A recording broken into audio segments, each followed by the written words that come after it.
Chapter 1352. Bright Sky Palace. Qin Feiyong waved his hand and the door closed with a bang. Then, Lu Zhang appeared out of thin air. Qin Feiyong asked, "What exactly do you have in mind?" I already said it's a secret. Why are you still asking? Lu Zhang rolled his eyes at Qin Feiyong and said, "In short, you can stay here at ease and wait for my good news." After saying that, Lu Zhang opened the portal and disappeared without a trace. Qin Feiyong frowned. His figure flashed and also disappeared. Ancient pagoda. Above the village. Qin Feiyong stood in the void, looking down at the village. Soon, he found Master Shen. At this moment, Master Shen was kneeling in the square in the center of the village. His clothes were ragged and his body was badly mutilated. He looked like a beggar, battered and exhausted. The villagers who passed by the square couldn't help but come forward and spit on him. Their eyes were full of disgust. There were even some children who peed on him. Swish! Qin Feiyong stepped out and landed on the square. "Greetings, young master." There were two burly men who were specially guarding Master Shen.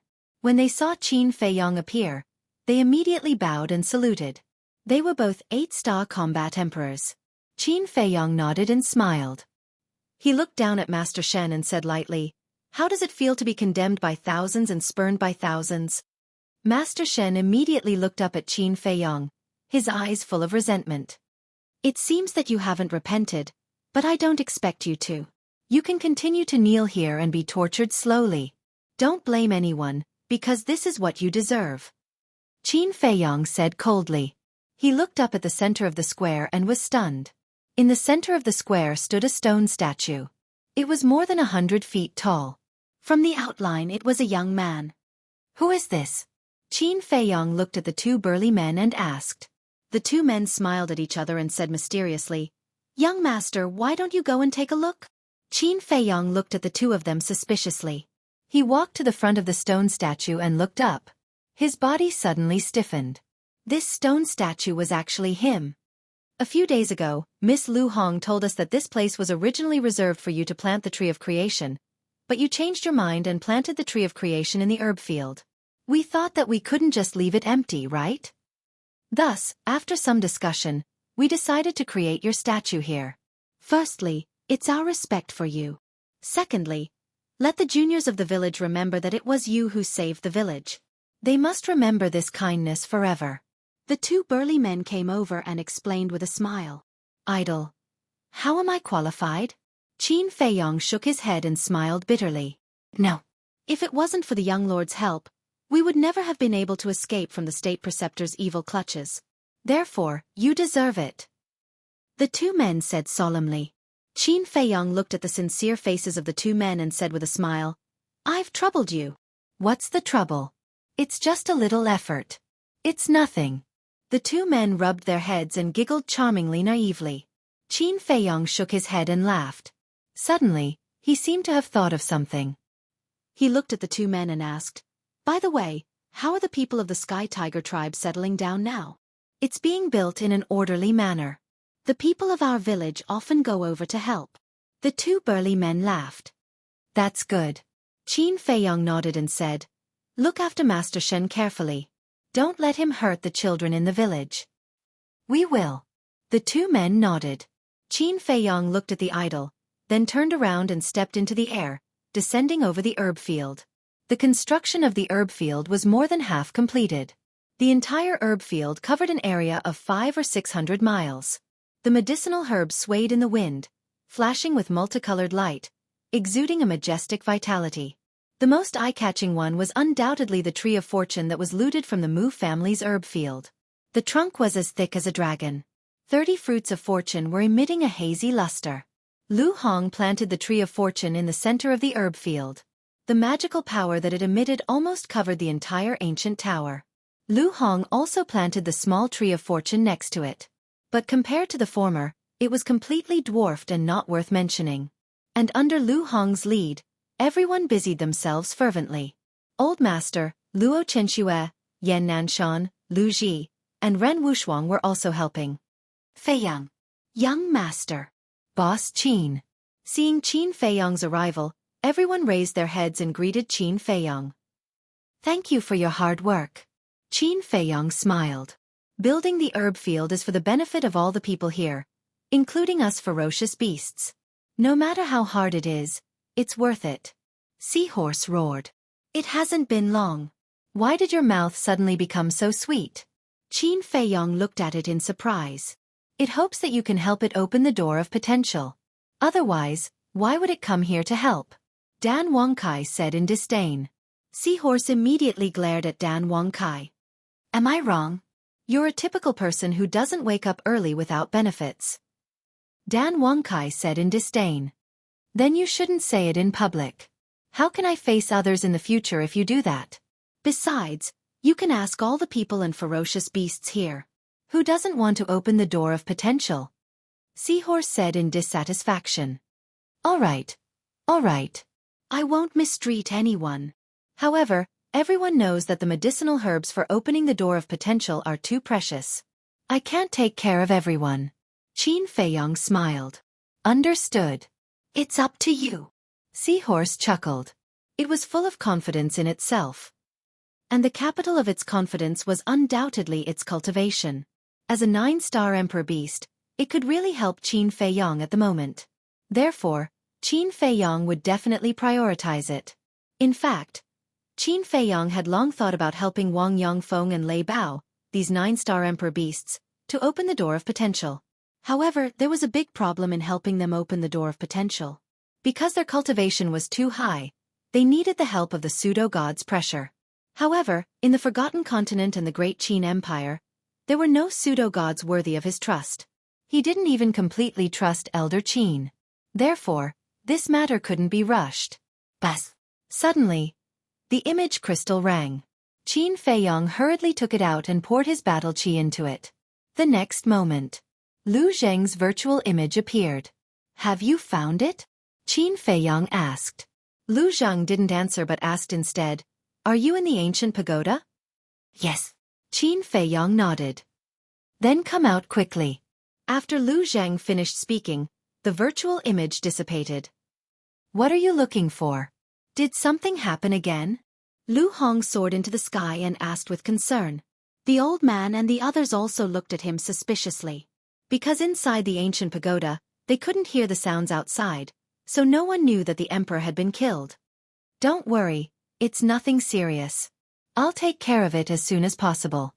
Qin Feiyong comforted Lu Hong and nodded to the old man and the others below. Then, he left the ancient pagoda and appeared in the main hall. Lu Zheng was in the main hall at this moment. Seeing Qin Feiyong appear, Lu Zheng immediately frowned and said, It's very strange. What's strange? Qin Feiyong was stunned and looked at him in confusion.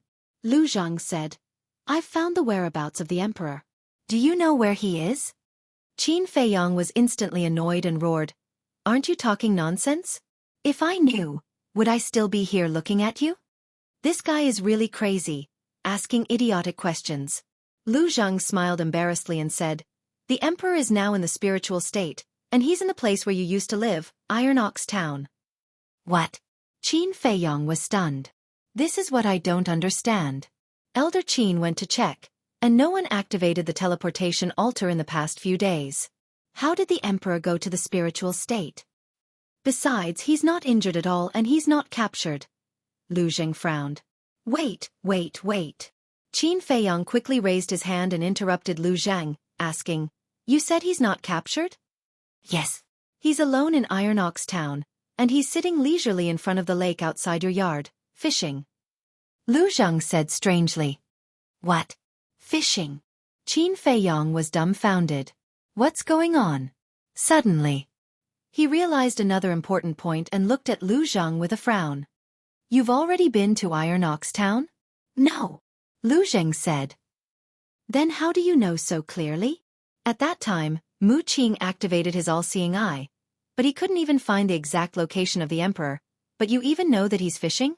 Isn't this a little too incredible? Qin Feiyong said. Lu Zheng coughed dryly and said, Don't worry about that. Anyway, I've already found him. He seemed to be hiding something? Qin Feiyong looked at him deeply. It seemed that the Lu family was still hiding many unknown secrets. because it was obvious that Lu Zheng himself didn't have this ability. Therefore, it could only be the Lu family who helped him behind the scenes. Iron Ox Town. Qin Feiyong pondered for a moment, opened the portal, and appeared in the pagoda again with Lu Zheng. Elder Qin was repairing the pagoda door. Sensing the aura of the two, he frowned and said, "Why are you here again?" "We've found the emperor, come with us," Qin Feiyong said and directly rushed into the pagoda. At the same time, Iron Ox Town. In front of the lake. A middle-aged man sat alone by the lake, fishing quietly. There was a teapot next to him, and wisps of tea fragrance floated in the air. That's right. He was the current emperor. But at this moment, he had already taken off his dragon robe and dragon crown. He was only wearing an old white robe, and there was no trace of the emperor's aura around him. And there was no aura of cultivation on his body either. If someone came here now, they would never know that the man in front of them was the emperor who controlled the fate of hundreds of millions of people in the Great Qin Empire. They would only think that he was an ordinary man born and raised here. "Your Majesty!" Soon. A cry of surprise sounded above the lake. The emperor was slightly stunned. He looked up and saw two shadows descending from the void above. It was Qin Feiyong and Elder Qin. As for Lu Zheng, after entering the spiritual state, he took the initiative to ask Qin Feiyong to send him to the ancient castle. Obviously. At the moment, Lu Zheng didn't want to see the emperor. Chapter 1353. Qin Feiyong glanced at the emperor and then looked at the courtyard not far away. The gate of the courtyard was open and the emperor had obviously entered. "What are you doing here? Get out of here at once. This is my last piece of pure land. I don't want anyone to touch it, especially people like you," Qin Feiyong shouted. The emperor looked up at Qin Feiyong and said, "The whole world belongs to me. What qualifications do you have to ask me to get out?" "Haha," Qin Feiyong laughed and shook his head. "It seems that you already feel guilty." "What do you mean?" The emperor raised his eyebrows. Qin Feiyong sneered, "Then tell me, the world is so big, why did you come here instead of going to other places?" "Are you here to repent? Or to atone for your sins? Don't be too self-righteous." "I'm not here to repent or atone for my sins, because the decisions I have made in my life are right and I have never regretted it," the emperor said lightly. "Then what are you doing here?" Qin Feiyong shouted. The emperor said, "I'm here to see how down and out you used to be." "Bastard!" Before the emperor could say anything, Qin Feiyong was already furious. "Qin Feiyong, calm down." Old Qin saw that the situation was not good and comforted him. However, Qin Feiyong turned a deaf ear and stared at the emperor, saying, "You're right, you're the emperor. The whole world belongs to you. But listen to me carefully. In this world, not every place is ruled by you. I'll say it one last time, get out of here, otherwise, don't blame me for being ruthless." Boom. After saying that, a monstrous killing intent rushed out from between Qin Feiyong's eyebrows. The kill character was manifested. The bloody kill character made him look like a god of death. Old Qin's heart trembled. It seemed that this place was really a piece of pure land in Qin Feiyong's heart. And the emperor had touched his reverse scale. If this continued, the father and son pair might really come to blows. Scram! Qin Feiyong roared, his voice like a great bell, shaking the sky. Bang! But at this moment, Old Man Qin, who was at the side, suddenly raised his arm and slapped the back of Qin Feiyong's head. "You!" Qin Feiyong abruptly turned his head and looked at Old Man Qin as he slowly fell to the ground. At the last moment before he lost consciousness, Qin Feiyong's entire body disappeared with a thought. What happened outside? Inside the castle. Lu Zheng was bewildered. Since Qin Feiyong wasn't in the castle, he couldn't see what was going on outside. He could only hear the sounds. Bang! Suddenly, a voice sounded behind him. Lu Zheng hurriedly turned his head and saw Qin Feiyong appear out of thin air and fall heavily to the ground. He had already fainted. "Little cousin." He hurriedly ran up and reached out to feel Qin Feiyong's pulse. When he found that Qin Feiyong was still alive, he was relieved. Who did it? Could it be Old Man Qin? Lu Zheng raised his eyebrows and listened carefully to the movements outside. Outside. Old Man Qin watched Qin Feiyong disappear and frowned slightly. Then he waved his hand and a surprising scene appeared. Above the lake, a boundary suddenly appeared. Then, Old Man Qin directly entered the boundary and landed in front of the emperor. He was about to bow and kowtow. The emperor hurriedly reached out to stop him and said secretly, "Although Qin Feiyong is unconscious, there must be other people in the castle. If you have something to say, just send a message secretly. Don't say it out loud." "Yes," Old Man Qin secretly responded. The emperor glanced at the barrier and sighed inwardly. "It seems that the barrier you set up isn't very useful." The boundary was actually set up by Old Man Qin? If Qin Feiyong and Lu Zheng heard this, they would definitely be shocked. "I didn't expect that Qin Feiyong and the others were so powerful that they could ignore the boundary and find your position." Old Man Qin also looked helpless and then asked, "What should we do next?" The emperor was silent for a moment and sighed. "Even the boundary you set up can't escape their detection. To be honest, I really can't think of any other way, unless, speaking of this." The emperor hesitated. Old Man Qin said, "Unless what?" Suddenly, Old Man Qin seemed to think of something and said in surprise, "Your Majesty, are you talking about the divine order left by the late emperor?" "Yes." The emperor nodded. The divine order was personally refined by the late emperor. It can block all the detection of the world, but the divine order can only be opened once. When the late emperor left this divine order, his intention was to protect the last trace of the bloodline power of the Qin clan when the great Qin was in danger. In other words, this divine order is the last life-saving talisman of the great Qin. The previous emperors were not willing to use it. "So your Majesty, you have to think twice." Old Man Qin bowed and said. The emperor said, "Then tell me, besides the divine order, what else can help me?" "Yes. Find Qin Feiyong. If Qin Feiyong is willing to help, no one can hurt you, your Majesty." Old Man Qin said. "Humph." The emperor snorted and said, "If I ask him for help, where will my face go? Besides, do you think with his character he will help me?" Old Man Qin frowned and wanted to say something, but he didn't say it. "Enough. I have decided to open the divine order," the emperor said expressionlessly. Then a stream of light rushed out from between his eyebrows and floated in front of the two. Shockingly, it was a purplish gold token. The token was the size of an adult's palm and was glowing with a hazy purple gold divine light. On the front of the token, there was a statue of a god. The statue was of a middle-aged man. He held the broken sword in his hand and looked askance at the heavens. Like a divine king, his aura covered the clouds. That's right. This was the statue of the first emperor. On the other side, there was a purple gold divine dragon. It was lifelike, and one could even feel a strong sense of oppression. "Your Majesty, do you really want to do this?" Old Man Qin frowned. "I have no choice," the emperor murmured, and the golden dragon battle chi poured into the divine order. With a buzz, the divine order shone brightly. Following that, with a crack, the divine order shattered and turned into specks of crystal light that merged into the emperor's body.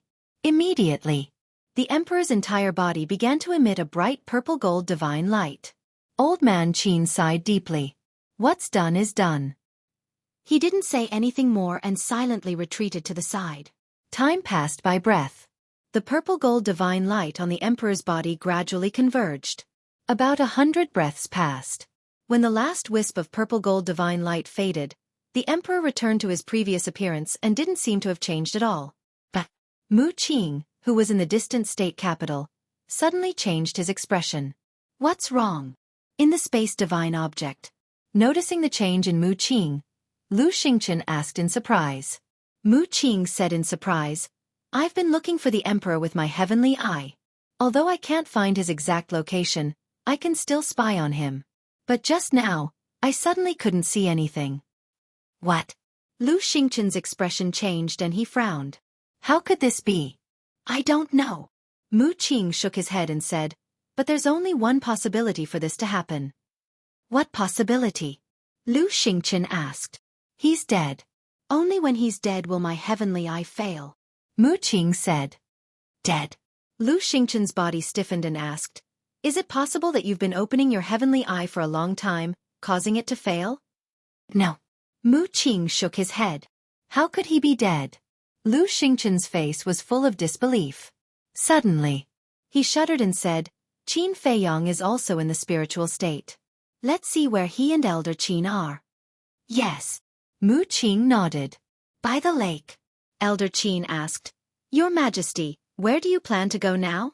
Now that I have the divine edict, it doesn't matter where I go. But you plotted against Qin Feiyong. When he wakes up, he will definitely not let it go. How do you plan to deal with it? The Emperor said. I have my ways. However, there's a problem that I don't know how to solve. Elder Qin said. What's the problem? The Emperor asked. Elder Qin said, Your Majesty left. The imperial capital will be in chaos sooner or later. Who will manage the imperial court then?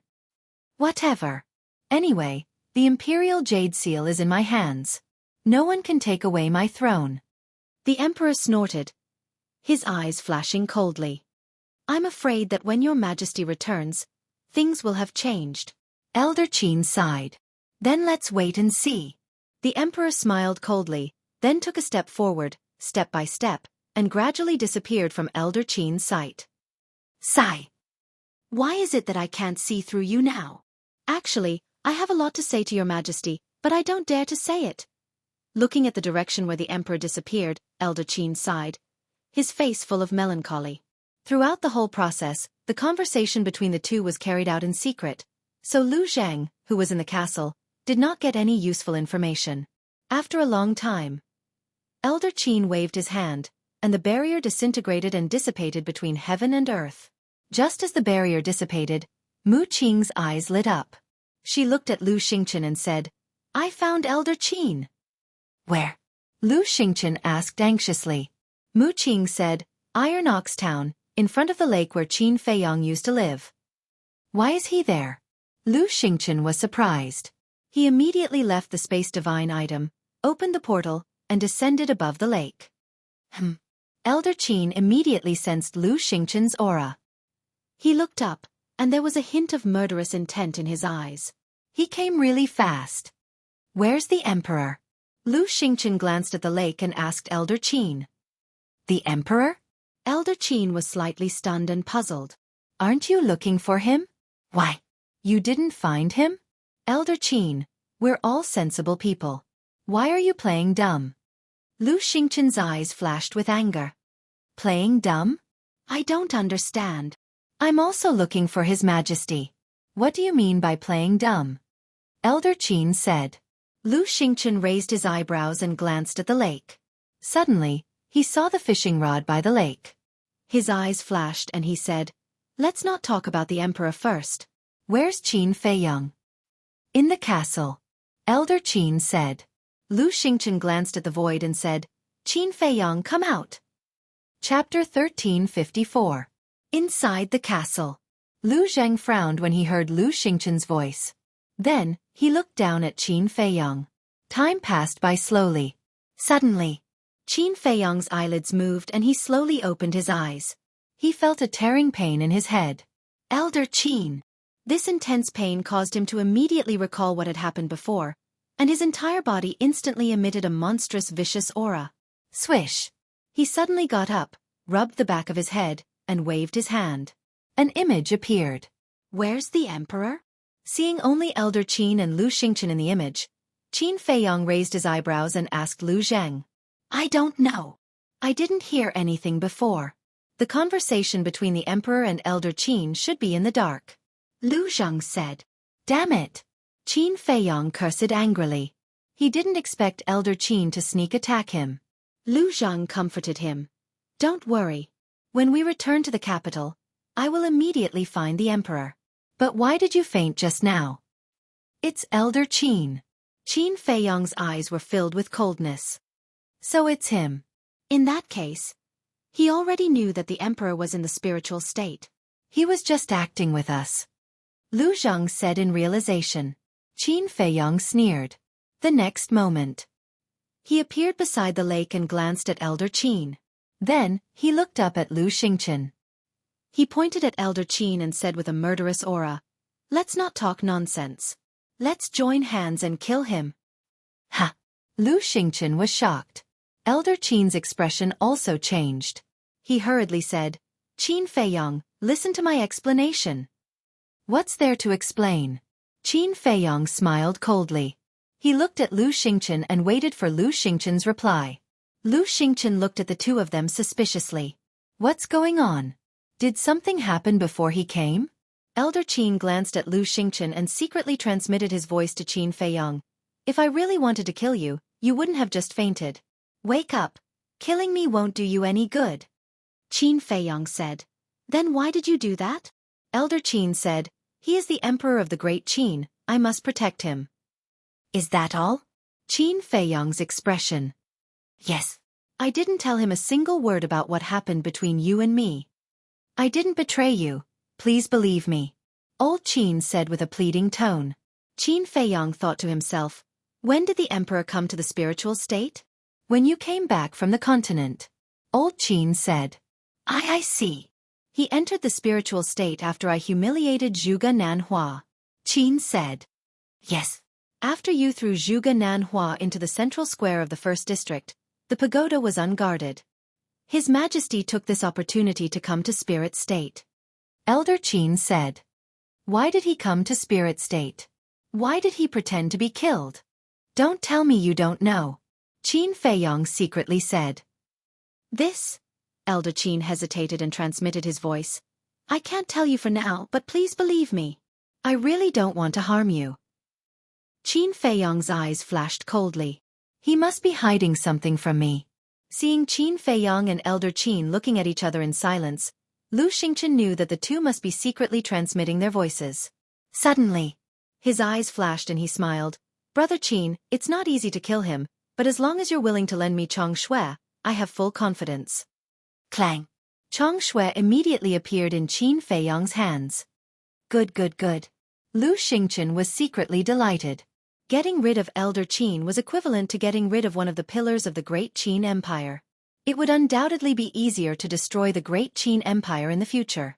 At the same time, Elder Qin's body tightened and he said angrily in his heart, Qin Feiyong, don't mess around, okay? You'll only hurt your loved ones and delight your enemies by doing this. Do I have any relatives in the Great Qin Empire? Qin Feiyong looked at him coldly.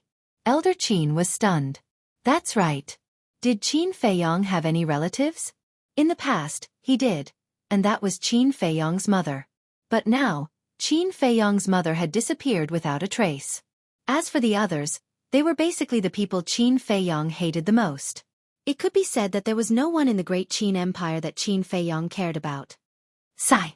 Old Qin sighed deeply and said, if killing me can calm the rage in your heart, then do it. But don't forget the promise you made to me in the past to protect the Grand Qin Empire and its citizens. With that, he closed his eyes and had no intention of resisting. Swoosh. Lu Xingchen's eyes flashed as he took a step forward and landed in front of Qin Feiyong, reaching out to grab Chong Xue. But suddenly, Qin Feiyong's mind moved, and Chong Xue turned into a stream of light and disappeared into his energy reserve. Lu Xingchen grabbed nothing and frowned. What do you mean? Can't I change my mind? Qin Feiyong looked at him indifferently. Lu Xingchen went berserk and said angrily, are you messing with me? Aren't you messing with me too? You knew that the emperor was in the spiritual state, but you didn't tell me. Tell me, what are your intentions? Qin Feiyong sneered. Lu Xingchen was furious. Since you're going against me, don't blame me for being ruthless. The conditions I promised you in the Bright Sky Palace are nullified. Qin Feiyong said. Nullified. Hearing this, Lu Xingchen was about to go crazy. Qin Feiyong didn't pay any more attention to him. He looked at old man Qin and said, and you, don't talk to me about promises. Promises are built on the foundation of trust. But now, you've betrayed the trust between us. Trust? Are you sure you've trusted me completely? Elder Qin said angrily. I admit that I didn't trust you completely, but from the beginning to the end, I've never done anything to betray you. This time, you started it first. So, in the future, I won't interfere in anything, even if the Great Qin Empire really changes hands. After Qin Feiyong finished speaking, Lu Xingchen and Lu Zhang heard him without sending a voice transmission. After speaking, he opened the portal and turned to leave. This time, he was really disheartened and tired of these schemes. He didn't want to care about those trivial matters anymore. Elder Qin looked at Qin Feiyong's back with bitterness in his heart. Lu Xingchen raised his eyebrows, glanced at Elder Qin, and followed him into the space artifact. He immediately became furious and roared, "Damn it! Damn it!" "My lord, please calm down." Mu Qing bowed. "It wasn't easy to get Qin Feiyong to agree to my conditions, but it's nullified just like that. How can I not be angry?" Lu Xingchen roared. His original plan was to find the emperor and then control him. In this way, the Great Qin Empire would become the Tianyang Empire sooner or later, but in the end, he went for wool and came home shorn. Mu Qing's expression was also full of anger. "This matter is a little strange," Lu Xingchen said in a deep voice. "Say it. If the emperor is really here, how did Qin Feiyong find him before us? Did Elder Qin tell him?" But looking at his attitude towards Elder Qin, it seems that Elder Qin didn't tell him. "So, I think there's a big mystery here," Mu Qing said. "That's right. You didn't find him even with the all-seeing eye, so how did he find him?" Although this is where Qin Feiyong used to live, the emperor and Qin Feiyong have a deep hatred. Who would think that the emperor would come here? I'm afraid that even Qin Feiyong himself wouldn't think of it. Lu Xingchen's eyes flickered. Mu Qing said in surprise, "Could it be that Qin Feiyong also has some treasure that can spy on the whereabouts of others? Or secret?" Lu Xingchen was stunned. "That's impossible, right? If he really has it, then why did he ask you to use the all-seeing eye to find the emperor? This is also what I can't figure out. Is it really a coincidence?" Mu Qing frowned. Back to Qin Feiyong. He had already entered the secret chamber below the Butterfly Valley. Without any delay, he opened the portal and returned to the Bright Sky Palace. Then, he entered the ancient castle and opened the 6-word divine formula. Lu Zhang glanced at him and went forward to ask, "Are you really going to ignore it?" Qin Feiyong nodded. "Even if I can find the emperor's whereabouts again?" Lu Zhang asked again. "There's no need. I'm tired," Qin Feiyong said. "Sigh." Lu Zhang sighed helplessly and said, "Send me out." Qin Feiyong waved his hand without looking back. Lu Zhang disappeared immediately. Qin Feiyong also began to copy the second stroke of the Xing character formula. Great Qin Empire. In a remote village. Here. There was no killing, no quarrel. The villagers left early and returned late, farming and reclamation, showing a peaceful atmosphere. At this moment, in the center of the village, in front of a wooden building, an old man in linen clothes was half lying on a shabby wooden armchair, holding an old cattail leaf fan in his hand. The old man shook the cattail leaf fan to drive away the heat while telling a story with a kind smile on his face. Next to him, a group of teenagers ranging from a few years old to a teenager listened with great interest. Little stars would appear in their big eyes from time to time. Swish! Suddenly, a dark-skinned young man appeared beside the old man out of thin air. "Brother Zheng." The group of teenagers immediately got up and surrounded the young man. The young man was Lu Zheng. Lu Zheng rubbed the head of a teenager dotingly and said with a smile, "I have something to tell second grandpa now. You guys go and have fun first." The group of teenagers was very obedient. Without waiting for his voice to finish, they ran away energetically. The old man waved the cattail leaf fan and looked at Lu Zheng with a smile. "You're back." Lu Zheng nodded. The old man glanced at Lu Zheng's expression and said, "You don't look well. Did something happen?" "Yes. We had already found the emperor, but Elder Qin suddenly made a move and knocked out little cousin. Because of this, little cousin was angry and threatened not to interfere in the affairs of the imperial palace." Lu Zheng said helplessly. The old man frowned, sat up and asked, "What about the emperor?" "His whereabouts are unknown," Lu Zheng said. "Elder Qin's approach is too unwise. Even if he wants to help the emperor, there are other ways. Why would he plot against Feiyong? With Feiyong's temper, it's already good that he didn't turn hostile directly." Second grandpa sighed. "Who said he didn't turn hostile?" At that time, as soon as he woke up, he went to Lu Xingchen and prepared to join forces to kill Elder Qin. He even planned to take over Chang Shui and Lu Xingchen. But in the end, for some reason, he didn't do that. Otherwise, Elder Qin would have died today. Chapter 1355. Second grandpa was stunned.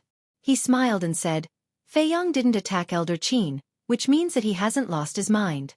It also means that he hasn't really let it go. He was just angry when he said that he didn't care. Angry words? I don't think so. You didn't see how he looked at that time. Even I was shocked. He didn't seem to be joking at all. Lu Zhang shook his head and said. Second Grandpa smiled and didn't say anything more. He asked, "Then why did you come back this time?" Lu Zhang said, "I want to see the Emperor's whereabouts again." You already said that Feiyong doesn't care anymore. Is there still a need for that? We'll talk about it later. So what if we find the Emperor? Kill him? I think Feiyong hasn't figured out how to resolve his grudges with the Emperor yet. Second Grandpa said with a smile. I know that. But the Emperor's behavior this time is too strange. I think it's better to investigate thoroughly in case of any accidents. Lu Zheng said. Kid, you've been with Feiyong for a while. How did you become as suspicious as him? Second Grandpa was speechless. You don't say. Although he's my little cousin, I've learned a lot from him during this period of time. Lu Zheng chuckled. Then tell me, what have you learned? Second Grandpa was curious. Lu Zheng's face darkened, and he said, Don't change the topic. We're not talking about this now. Second Grandpa smiled helplessly, got up, and said, Okay, I'll go and take a look again. Take me with you. I've long wanted to see that mysterious divine object. Lu Zheng immediately went up and grabbed Second Grandpa's arm, chuckling. No. This is a secret of our clan. In the world, no one knows about it except for the elders of our clan. Second Grandpa shook his head. Lu Zheng asked, Then do Uncle Black and my brother know about it? Of course they know. After all, they are the pillars of our clan. Second Grandpa said. What do you mean? Lu Zhang was immediately annoyed and said, Do you mean that I'm not a pillar of the clan? Second Grandpa said, I don't know about the future, but at least not now. I'm heartbroken. Lu Zhang snorted. Second Grandpa glanced at him, then looked at Lu Zheng's hand, which was tightly gripping his arm, and said, Since you're sad, why don't you let go? I just won't let go. If you can be so ruthless, then chop off my hand. Lu Zhang snorted and turned his head away, looking like a rascal. Second Grandpa felt helpless and said, All right, all right, all right. Since you've already broken through to the combat Emperor realm, it's good to let you experience it. Thank you, Second Grandpa. I love you the most. Lu Zheng was overjoyed. He even wanted to kiss the old man's face a few times. The speed at which he changed his attitude was faster than flipping a book. Second Grandpa shook his head helplessly. With a wave of his palm leaf fan, the two of them appeared in a secret passage. Where is this? Lu Zheng looked around in surprise. Under the ground of our village. As Second Grandpa spoke, he walked towards the end of the tunnel. Fuck. After living here for so many years, I still don't know that there's a secret passage under the village.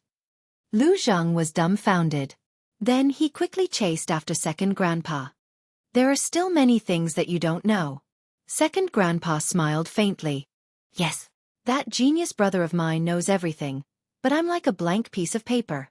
This is the difference in treatment. I'm just wondering why I was born in the Lu family. How unlucky. Lu Zhang complained unhappily. When Second Grandpa heard this, the veins on his forehead bulged. He flicked Lu Zheng's head with the back of his hand. Lu Zhang grimaced in pain, looking aggrieved. Is it because I haven't hit you in so long that your skin is itching for a beating? Second Grandpa glared at him and continued walking forward. Biased. Lu Zhang groaned. His face was full of displeasure. After walking for a while, flames suddenly appeared in front of them. Lu Zhang looked at the light curiously and forgot about the pain in his head. He couldn't help but quicken his pace. Soon, he saw that the light came from a grotto. This is it. Second Grandpa stopped in front of the grotto and pointed down. Lu Zhang looked down. The grotto was round and bottomless. Its diameter was more than 100 feet. It was like a dark bottomless pit, exuding a mysterious aura. In the middle of the grotto, dozens of meters below, there was a fiery red mirror floating in the air. The mirror was oval in shape and was the size of 2 grown men's palms. It flickered with divine light, making the grotto as bright as day. The frame of the mirror was made of a kind of crimson divine iron. 2 fire phoenixes were carved on it. The power of a divine beast could be felt from afar. What's that? Lu Zhang was surprised. The sky mirror. Second Grandpa looked at the divine mirror. His eyes, which had always been calm and tranquil, were now filled with dazzling divine light. The sky mirror? Lu Zhang was slightly taken aback. He murmured, "The name sounds quite impressive. I wonder if it's really that powerful?" Second Grandpa snorted. The sky mirror can see through the laws of heaven and earth and peek at the source of all things. It is the most precious treasure in the world. Its power is not something a young boy like you can imagine. Really? Lu Zhang was in disbelief. Nonsense. Do I look like a liar? Second Grandpa looked at him angrily. Lu Zhang smiled. Phew. Second Grandpa let out a long breath and calmed down. He said, "Please come out of seclusion and revive the sky mirror again." His voice reached the bottom of the grotto, echoing deafeningly. There are people down there. Lu Zhang was surprised. Second Grandpa, we just revived the sky mirror not long ago. Now you want us to revive it again. Are you going to kill us? A dissatisfied voice sounded from below the grotto. Then, 10 figures rushed up and landed beside the sky mirror. These 10 people were old and young, male and female, but they did not have any aura. If they were not standing in the void, one would think that they were mortals.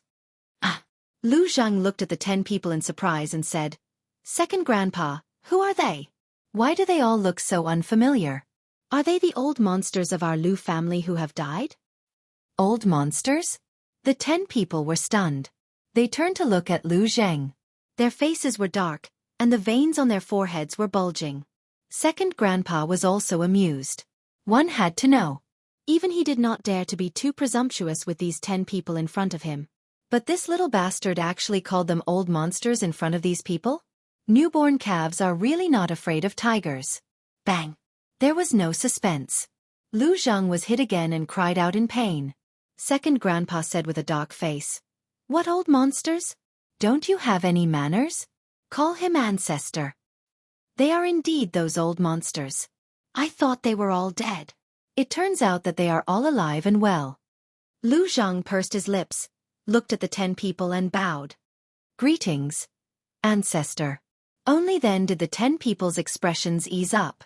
But suddenly, Lu Zhang rushed in front of them, licked his face, and said with a smile, "Ancestor, this is the first time we meet. Do you have any greeting gifts? I am not greedy. 7 or 8 divine artifacts will be enough." The 10 people's faces also darkened. How could the Lu family have such a descendant? 7 or 8 divine artifacts. How dare he say that? A white-haired old man, the corner of his mouth twitched violently, looked up at Second Grandpa, and said, "Second Grandpa, is he the little guy called Lu Zhang that you often talk about?" That's him. Second Grandpa coughed and nodded. That's not right. Didn't you say that this kid is very sensible? Why does it look like that now? The old man in white frowned. This. Ahem. Maybe he was too excited to see you and couldn't control himself. Second Grandpa said, looking very unnatural. Is that so? The old man in white looked at him playfully. This. Second Grandpa felt more and more guilty. He hurriedly changed the topic and said, "Let's hurry up and activate the Taoist mirror to find the whereabouts of the Emperor." The old man in white looked at Second Grandpa meaningfully, waved his old hand gently, and Lu Zhang immediately flew towards Second Grandpa uncontrollably. "Let's begin." The old man in white looked at the other 9 people. Everyone nodded and immediately spread out, forming a circle around the Taoist mirror. Then, the 10 people looked at each other and nodded at the same time. Boom! 10 terrifying divine auras immediately rushed out of the 10 people's bodies. Then, the 10 people raised their arms and pointed their index fingers at the Taoist mirror. The power of the fake gods suddenly emerged from their fingertips and rushed toward the Taoist mirror like a tide. Damn, there are 10 fake gods. I always thought that the Lu family only has a few fake gods on the surface. Sensing the amazing divine aura, Lu Zhang was stunned. Second Grandpa said in a low voice, "I just said that there are a lot of things about the Lu family that you don't know." Lu Zhang glanced at Second Grandpa and suddenly smiled mischievously. "Second Grandpa, is what the old man said true?" Second grandpa was a little annoyed and said expressionlessly, "What do you mean true? I don't understand. Stop pretending. That old man clearly said that you said that I was very sensible in front of them." Second grandpa, in fact, you still feel sorry for me in your heart, right? Lu Zheng laughed.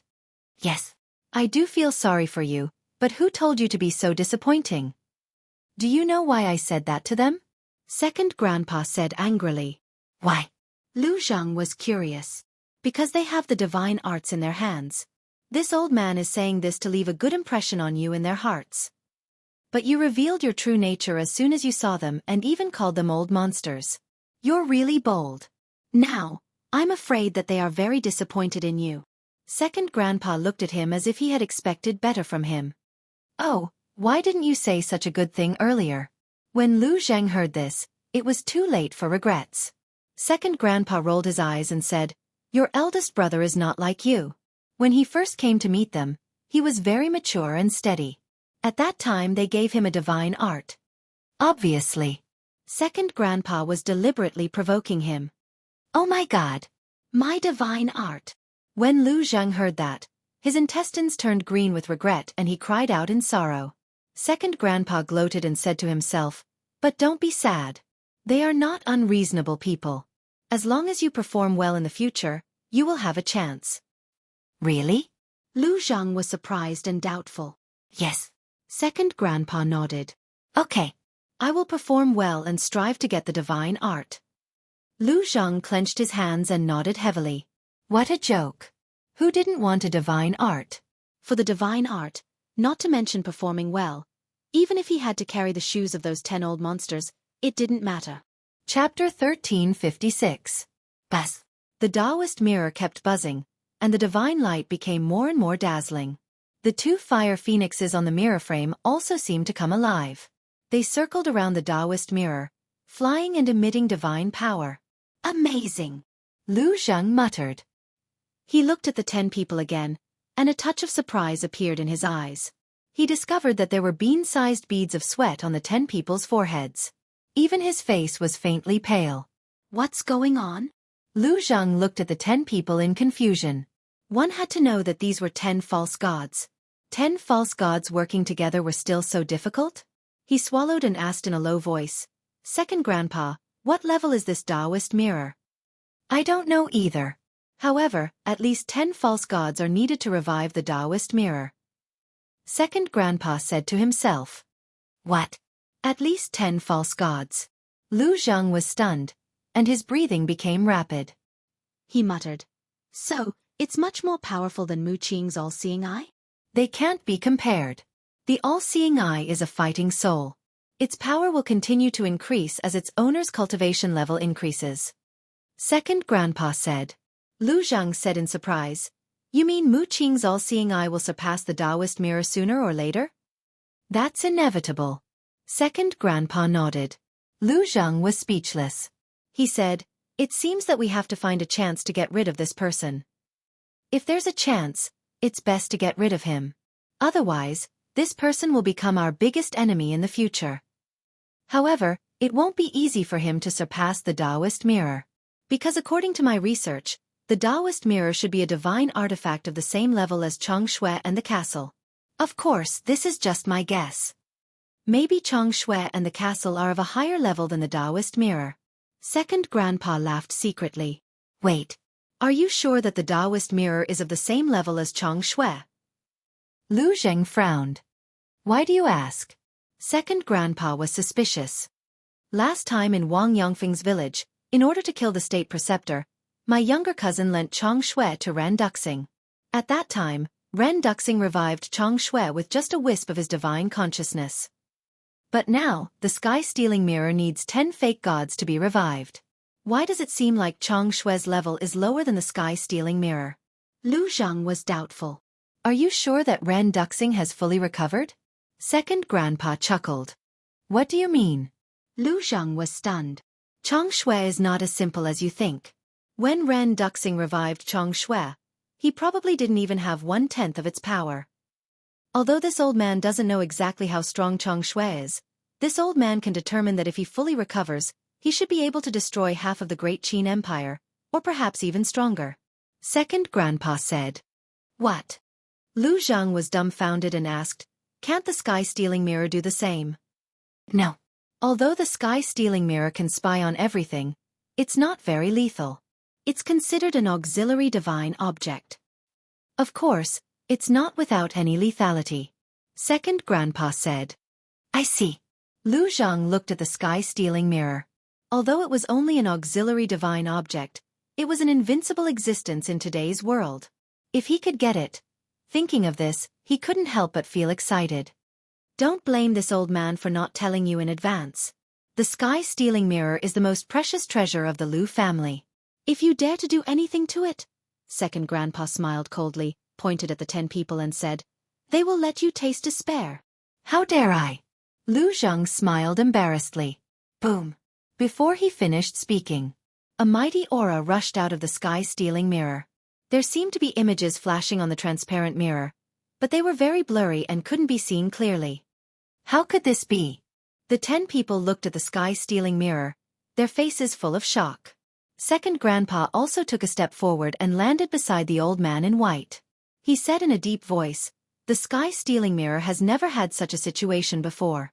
Could it be? That's right. The Emperor must have used the divine order left by the previous Emperor. The old man in white said. Is he crazy? For 10,000 years, no Emperor has used the divine order because they all know that the divine order is the last life-saving talisman of the Great Qin Empire.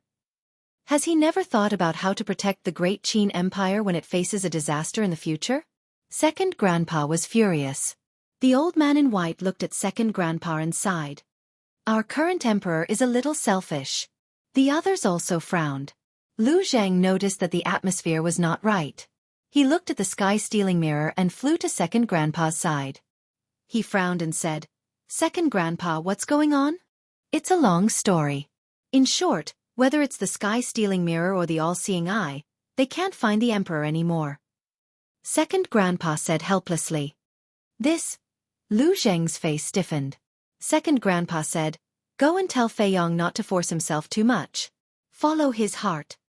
Okay. Lu Zhang nodded. Bright Sky Palace. After Lu Zhang returned, he conveyed Second Grandpa's words to Qin Fei Yong without missing a word. But he didn't say a word about the sky-stealing mirror. He only said that no one could find the Emperor now.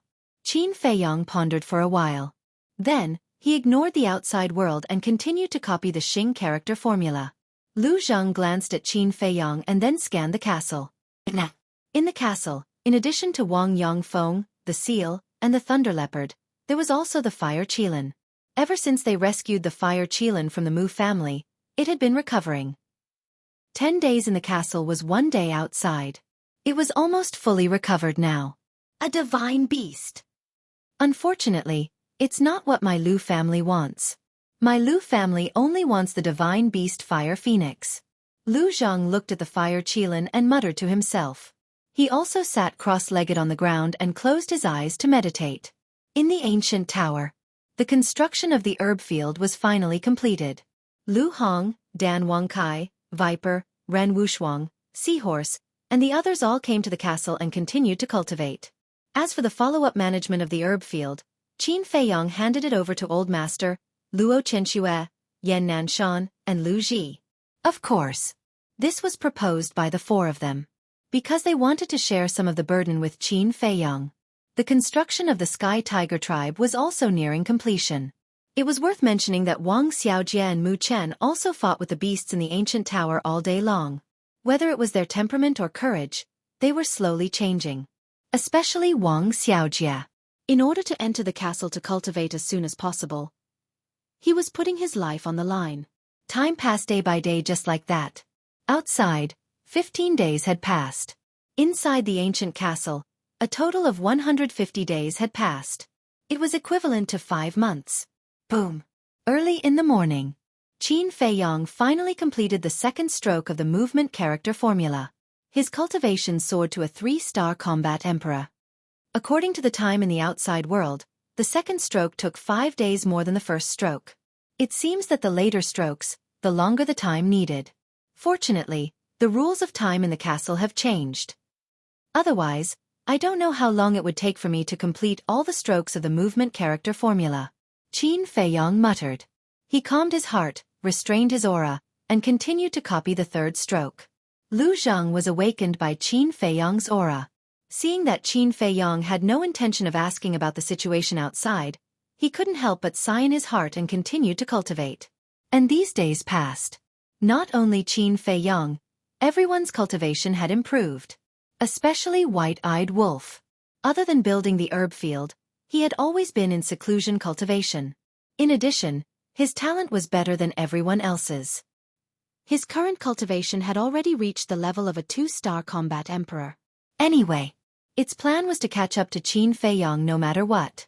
Although he didn't have the purple gold dragon blood and his speed wasn't as fast as Qin Feiyong's, he had more time than Qin Feiyong.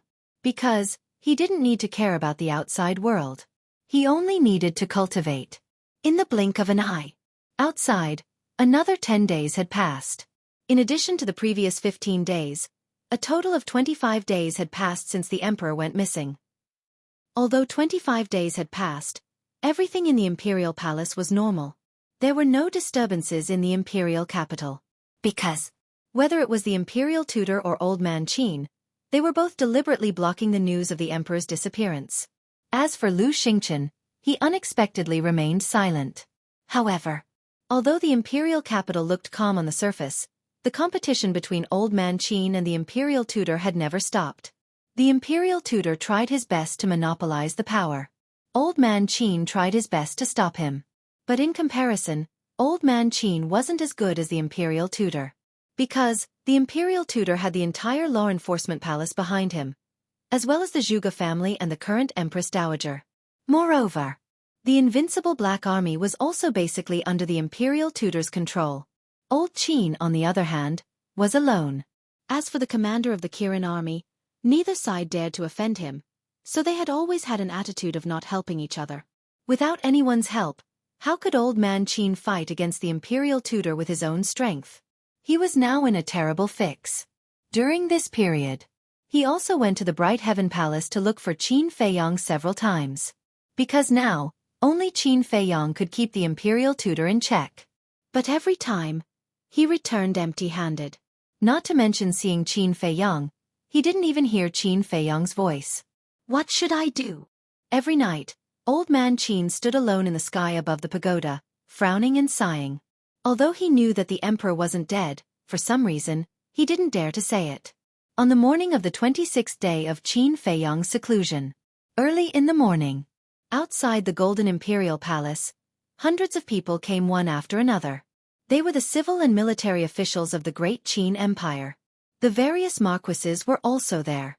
They gathered outside the Golden Imperial Palace, whispering and discussing in low voices, and most of them were questioning voices. The head eunuch walked out of the Golden Imperial Palace and asked suspiciously, "Why are you all here?" Head eunuch. Last time you said that His Majesty was unwell and let us handle the matters at hand, but now, it's been almost a month. Why hasn't His Majesty come to court yet? Where is His Majesty feeling unwell? Can you let us see His Majesty? The civil and military officials spoke one after another. No matter what, as time passed, it would definitely arouse suspicion. I'm afraid that won't do.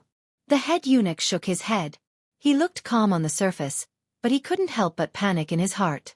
Paper can't wrap fire. This was a famous saying. Chapter 1357. Why not? His Majesty hasn't appeared for so long. We care about him and just want to meet him. Steward, tell us honestly, is there something you're hiding from us? Hearing the words of the head eunuch, the civil and military officials were enraged. His tone also became aggressive. Seeing this, the head eunuch became more and more flustered, not knowing how to deal with it. We must see His Majesty today. Yes, if we don't see His Majesty, we will stand here and not leave. A portion of the people said angrily. They were all old officials of the Great Qin Empire. Although their status in the Great Qin Empire was not comparable to the various marquises, they were still loyal to the emperor. Everyone, it is His Majesty's order to not see everyone.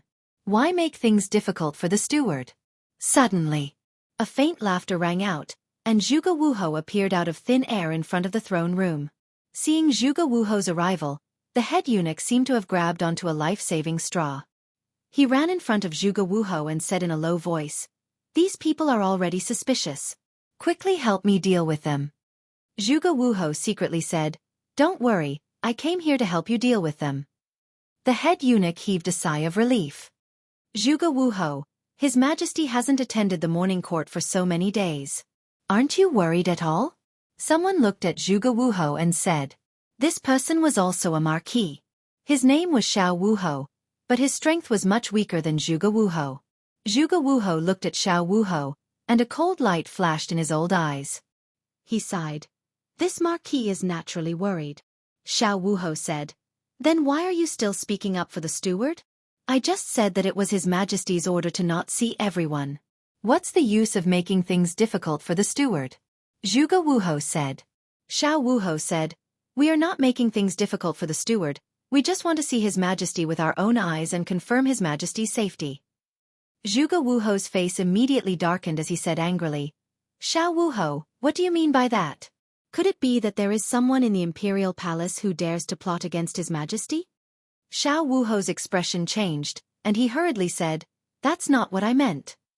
"Then what do you mean?" Zhuge Wuhou's eyes darkened. Seeing that Zhuge Wuhou's aura was becoming more and more oppressive, Xiao Wuhou's eyes were also filled with anger as he said, "What? Is it wrong for me to be concerned about His Majesty?" "That's right. But please don't talk nonsense. It will cause panic. After all, you are also a martial marquis. Don't be so reckless, lest others misunderstand that you, Marquis Xiao, have ulterior motives." Zhuge Wuhou said. "Ulterior motives? This marquis only wanted to see His Majesty, yet you're obstructing me in every way possible." "If there's anyone with ulterior motives, it's you," Marquis Xiao shouted. "Marquis Xiao, please pay attention to your words." Zhuge Wuhou was furious. Just as the two of them were about to explode in anger, a figure descended from the sky above the throne room. He was wearing a dragon robe and a dragon crown on his head. His entire body was exuding an extremely majestic aura. Who else could it be but the Emperor? "Your Majesty!" The head eunuch was overjoyed. He quickly flew to the front of the Emperor and bowed. "Your Majesty!" "Greetings, Your Majesty!" The officials below also knelt and kowtowed, including Marquis Zhuge. However, in Marquis Zhuge's heart, he was extremely bewildered. Wasn't the Emperor already killed? Why did he suddenly come back? And from the looks of it, there was no trace of injury. "All of you rise." The Emperor swept his gaze across the crowd of officials, and an inexplicable light flashed in his eyes. He then entered the throne room and sat on the dragon throne right above. The civil and military officials also entered the throne room one after another, neatly lining up on both sides of the hall below. "Your Majesty, I heard that you were unwell. Are you better now?" Marquis Xiao took a step forward and asked with concern. "I'm fine now. Thank you for your concern, Marquis Xiao," the Emperor said with a faint smile. Marquis Xiao heaved a sigh of relief and said respectfully, "Your Majesty's words are too serious." "Caring for Your Majesty is your subjects' duty and responsibility." The Emperor nodded and waved his hand. Marquis Xiao bowed and consciously retreated to his original position. Another minister walked out from the crowd and stood in the middle of the hall. He bowed and said, "Your Majesty, there have been a lot of official matters piled up these days. This old minister..." But before he could finish, the Emperor waved his hand and said, "We'll talk about official matters later. Leave first, I have something to announce." "Yes." The minister was slightly taken aback, respectfully responded, and then retreated into the crowd. The Emperor glanced at the civil and military officials. The civil and military officials also looked at the Emperor suspiciously. For a moment, the throne room fell into a dead silence. A moment later, the Emperor finally broke the silence and said with a smile, "The matter that I want to announce is a great thing for my great Qin Empire." "What good thing?" Marquis Zhuge's eyes flashed as he asked with a smile. The Emperor said, "I have already comprehended the profound meaning of becoming a god." "What?" Marquis Zhuge was shocked. The others were stunned for a moment, and then they were all overjoyed. The Emperor smiled and said, "However, I have just entered the threshold and still need to comprehend it. Therefore, I have decided to go into seclusion for a period of time." This is indeed a good thing. Your Majesty becoming a god is what everyone wants. We support your Majesty. The civil and military officials laughed. The emperor smiled and said, "However, during this period of time when I am in seclusion, someone must be in charge of the court. After thinking about it, I finally found a suitable candidate." Who? Everyone looked at the emperor in confusion. There was expectation and desire. Being in charge of the imperial court was a good job, and everyone wanted it. The emperor glanced at the officials and said with a smile, "This person is the imperial preceptor. The imperial preceptor is highly respected and resourceful. I am most at ease with him taking charge of the court. I wonder if anyone has any objections?" Hearing this, many people had a trace of disappointment in their eyes. In terms of qualifications and strength, no one can compare to the imperial preceptor. This old official has no objections. This old official has no objections either. Several officials expressed their opinions one after another. When the others heard this, they also shook their heads, indicating that they had no objections. Very good. The emperor's dragon face was overjoyed. He looked at the eunuch on the side and said, "Summon the imperial preceptor." Yes. The eunuch responded respectfully and said loudly, "Imperial preceptor." Before his voice faded, the imperial preceptor appeared outside the throne room and strode into the throne room. He bowed and said, "This old official greets your Majesty." Did you hear what I said before? The emperor asked. Yes. The imperial preceptor replied respectfully. The emperor asked, "Then are you willing to take on this heavy responsibility?" "This is this old official's honor. This old official will do his best to manage the court and wait for your Majesty to come out of seclusion." The imperial preceptor lowered his head and said, not declining at all, because this was exactly what he wanted. "I believe in you." The emperor nodded, then looked at the officials and said, "If there is anything in the future, there is no need to go through me. You can directly report to the imperial preceptor." Yes. Everyone replied. The emperor waved his hand and said, "Then you can leave first. I still have things to tell the imperial preceptor." "Oh right. Xueqi, stay. This official will take his leave." The civil and military officials bowed respectfully, then turned around and left the throne room in an orderly manner.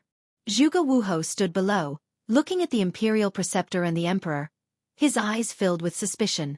The emperor looked at the eunuch and said, "You can leave as well. Close the door on the way." "Yes." The eunuch replied and quickly ran out, closing the door. After the door was closed, the imperial preceptor waved his hand and a barrier appeared, enveloping the entire hall. This barrier had the effect of soundproofing. Even if one stood outside the door, they would not be able to hear the sounds inside. Then, the imperial preceptor turned to look at Xueqi and chuckled, "Are you very puzzled right now?" "This?" Xueqi wanted to say something but hesitated, as if he was somewhat afraid. The imperial preceptor glanced at the emperor, then looked at Xueqi and smiled. "Don't worry, he's one of us." "One of us?"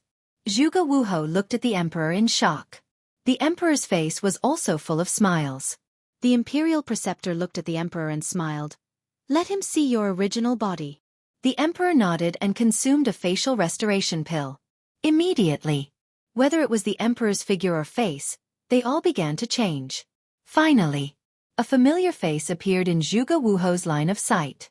If Qin Feiyang was here, he would be able to recognize him at a glance. This person was Zhuge Nanhua. This? Xueqi was stunned. Zhuge Nanhua laughed. "How is it, are you surprised?" Xueqi was stunned. He looked at the imperial preceptor and Zhuge Nanhua, and asked, "What exactly is going on?" Zhuge Nanhua said, "This is the first step of our plan." At the same time, pagoda. A middle-aged man wearing Kirin armor suddenly descended in front of the pagoda. It was the commander of the Kirin army. Old man Qin sat cross-legged in front of the pagoda. Sensing the aura of the commander of the Kirin army, he opened his eyes and asked, "What are you doing here?" "Let me tell you a piece of good news. His Majesty is back." The commander of the Kirin army laughed. "What?" Old man Qin suddenly stood up, his face full of surprise. He had been guarding the pagoda the entire time. How could he not know that the emperor had returned? "What is it?" "You seem to be very surprised." The commander of the Kirin army looked at Old Man Qin suspiciously. Are you sure that His Majesty is really back? Old Man Qin asked. Yes. He's in the throne room right now. Although I haven't met His Majesty yet, the civil and military officials are all discussing it. And it is said that His Majesty also announced a piece of great news. The commander of the Kirin army said. What good news? Old Man Qin frowned. The commander of the Kirin army laughed.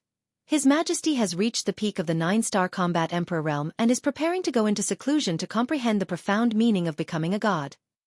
How could this be? Old Man Qin was confused. He knew very well that the emperor had not returned to the imperial capital. But why would there be an emperor in the throne room? Could it be? Suddenly, Old Man Qin seemed to have thought of something. His eyes trembled slightly as he asked, Who will be in charge of the imperial court when His Majesty is in seclusion? The commander of the Kirin army said. His Majesty announced in front of the civil and military officials that the state preceptor will be in charge of the imperial court. Old Man Qin was furious. How dare he let someone pretend to be His Majesty? How dare he? The commander of the Kirin army did not know, but Old Man Qin was very clear. He knew what was going on as soon as he heard this. Old man, just you wait. Today, I'm going to fight you to the end. Old Man Qin's eyes flashed with murderous intent. He immediately opened the teleportation door and walked in with great anger. What happened? Chapter 1358. At the same time, Qin Feiyang also received the news. Of course, it was Yan Wei who told him. But Qin Feiyang didn't say anything, nor did he intend to ask. He continued to copy the Xing formula. Looking at Qin Feiyang's performance, Lu Zheng sighed. His heart was filled with helplessness. It seemed that this time, this little cousin of hers had already steeled his heart to not care. Outside the throne room, the civil and military officials had already left, leaving only the eunuch outside the door. Shua! Suddenly, Old Man Qin and the commander of the Kirin army arrived. The eunuch was about to scold him, but when he saw Old Man Qin, he immediately bowed and said, Greetings, Old Man Qin. That old man is here. In the hall.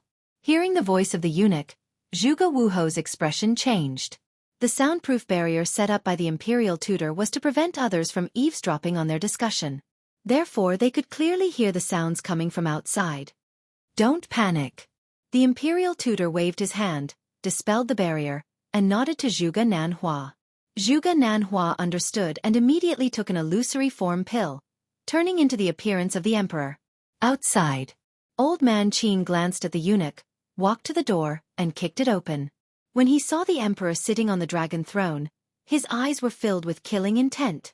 At the same time, seeing Old Man Qin's anger, the eunuch was about to stop him. Scram! Old Man Qin suddenly shouted angrily, and a wisp of divine might rushed over.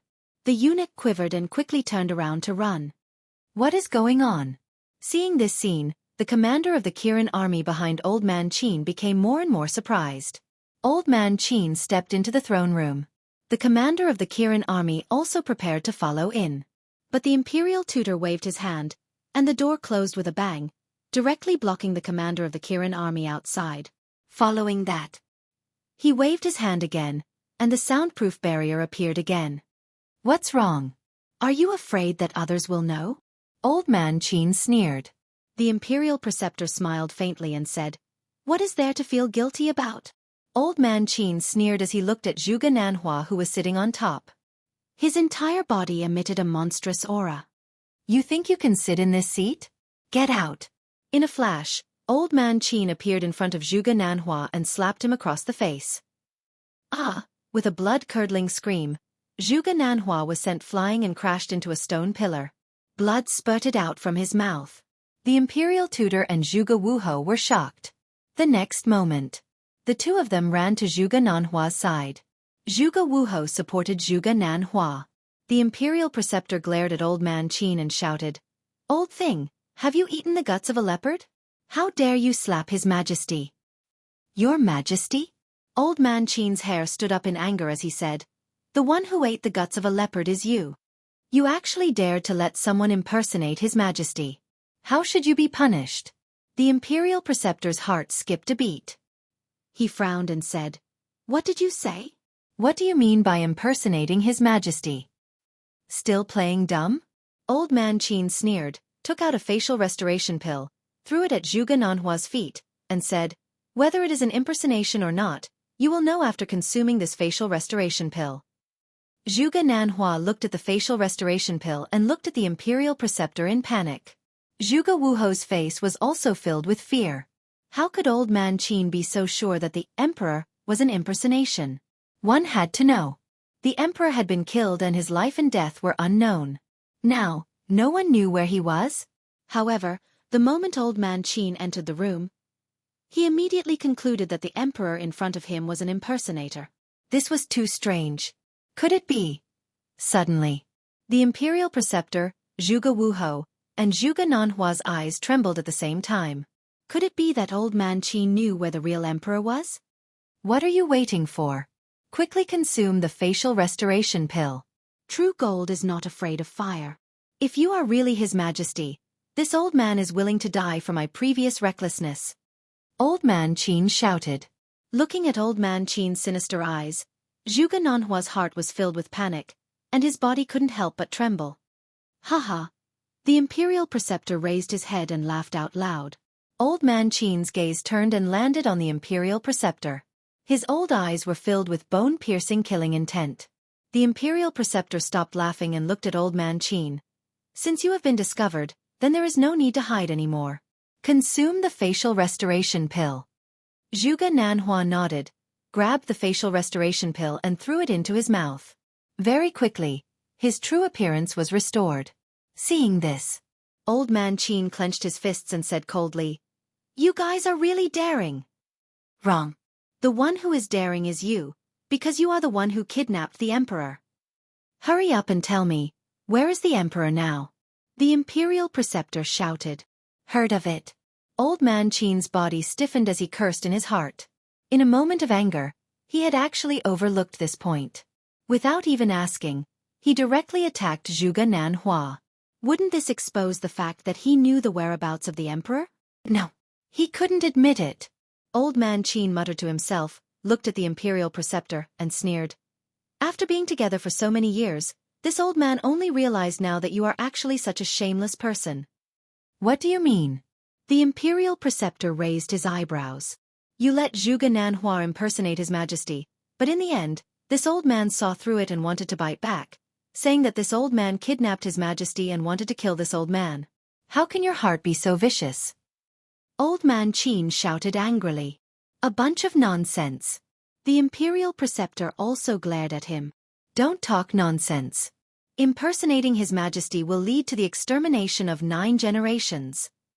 Immediately bring Zhuge Nanhua and Zhuge Wuho, follow this old man to the back mountain of the imperial palace, and wait for Emperor Hong to deal with them. Old man Qin said. Emperor Hong. Hearing this name, Zhuge Nanhua and Zhuge Wuho's bodies and minds trembled, and their eyes were filled with despair. Emperor Hong. The imperial preceptor muttered. But suddenly, the imperial preceptor smiled playfully, looked at Yagleo, and mocked. Exterminate 9 generations? Don't be so naive. I'll tell you the truth. This imperial preceptor has already obtained the permission of Emperor Hong to do this. What? Old man Qin's body stiffened, and he said in shock and anger, "How is that possible?" Obtain the permission of Emperor Hong? Zhuge Wuho and Zhuge Wuho were also stunned, and then hurriedly looked at the imperial preceptor, and asked, "Is this true?" The imperial preceptor nodded. The two of them were overjoyed, and their suspended hearts were finally put down. The imperial preceptor glanced at Zhuge Wuho and Zhuge Wuho, then looked at the imperial preceptor and said in a deep voice, "Emperor Hong definitely wouldn't allow you to do such a thing. How can you prove it?" Do you want to prove it? This imperial preceptor will give it to you. The imperial preceptor smiled contemptuously, and a golden light flew out from his chi-si, landing in front of old man Qin. It was a piece of golden paper, as if it was cast from gold, flickering with divine light. On it, there was only one big word. Hong. But this word, like iron hooks and silver strokes, carried a great majesty, directly pressing down on old man Qin's heart. The imperial preceptor sneered, "You also recognize Emperor Hong's words, so confirm it properly and see if it was written by Emperor Hong himself, so as to avoid slandering this imperial preceptor again. Old man Qin did not seem to hear it. Looking at the word Hong on the paper, his old face was filled with disbelief. Why is this so? Such an absurd thing, Emperor Hong, why did you agree to it? He muttered to himself, his heart in chaos. The imperial preceptor stepped forward, snatched the paper, and carefully kept it in his chi. Then he looked at old man Qin proudly and said, "Tell me, how is your mood now?" This old man doesn't believe it. This old man will ask Emperor Hong in person. Old man Qin said. Whatever. The imperial preceptor smiled coldly. Old man Qin looked at him deeply, then waved his hand, shattering the enchantment set up by the imperial preceptor. Then, he opened the teleportation door, turned around, and walked in. When the teleportation door dissipated, the imperial preceptor set up another soundproof enchantment. Zhuge Wuhou and Zhuge Wuhou immediately ran in front of the imperial preceptor and asked in surprise, "Old ancestor, was that really written by Emperor Hong himself?" Of course. The imperial preceptor nodded. The two of them looked at each other, their faces full of disbelief. Zhuge Nanhua asked curiously, "Old ancestor, how did you convince Emperor Hong?" This matter is a long story. When there is time, this old man will slowly tell you. Now, go and do something for me, the imperial preceptor said, his eyes filled with cold killing intent. What is it? The two of them asked. The imperial preceptor said, "Kill people, the more the better. This old man wants to use them to refine blood fiend pills and increase the strength of our Zhuge family as soon as possible." Yes. The two of them respectfully replied, their eyes filled with a bloodthirsty light. The imperial preceptor continued, "In addition, you must protect the little prince well. This child is now a treasure, and there cannot be the slightest mistake." Understood. The two of them nodded. Also, as long as the emperor's corpse is not found, this old man's heart will not be at ease. You must find his corpse as soon as possible.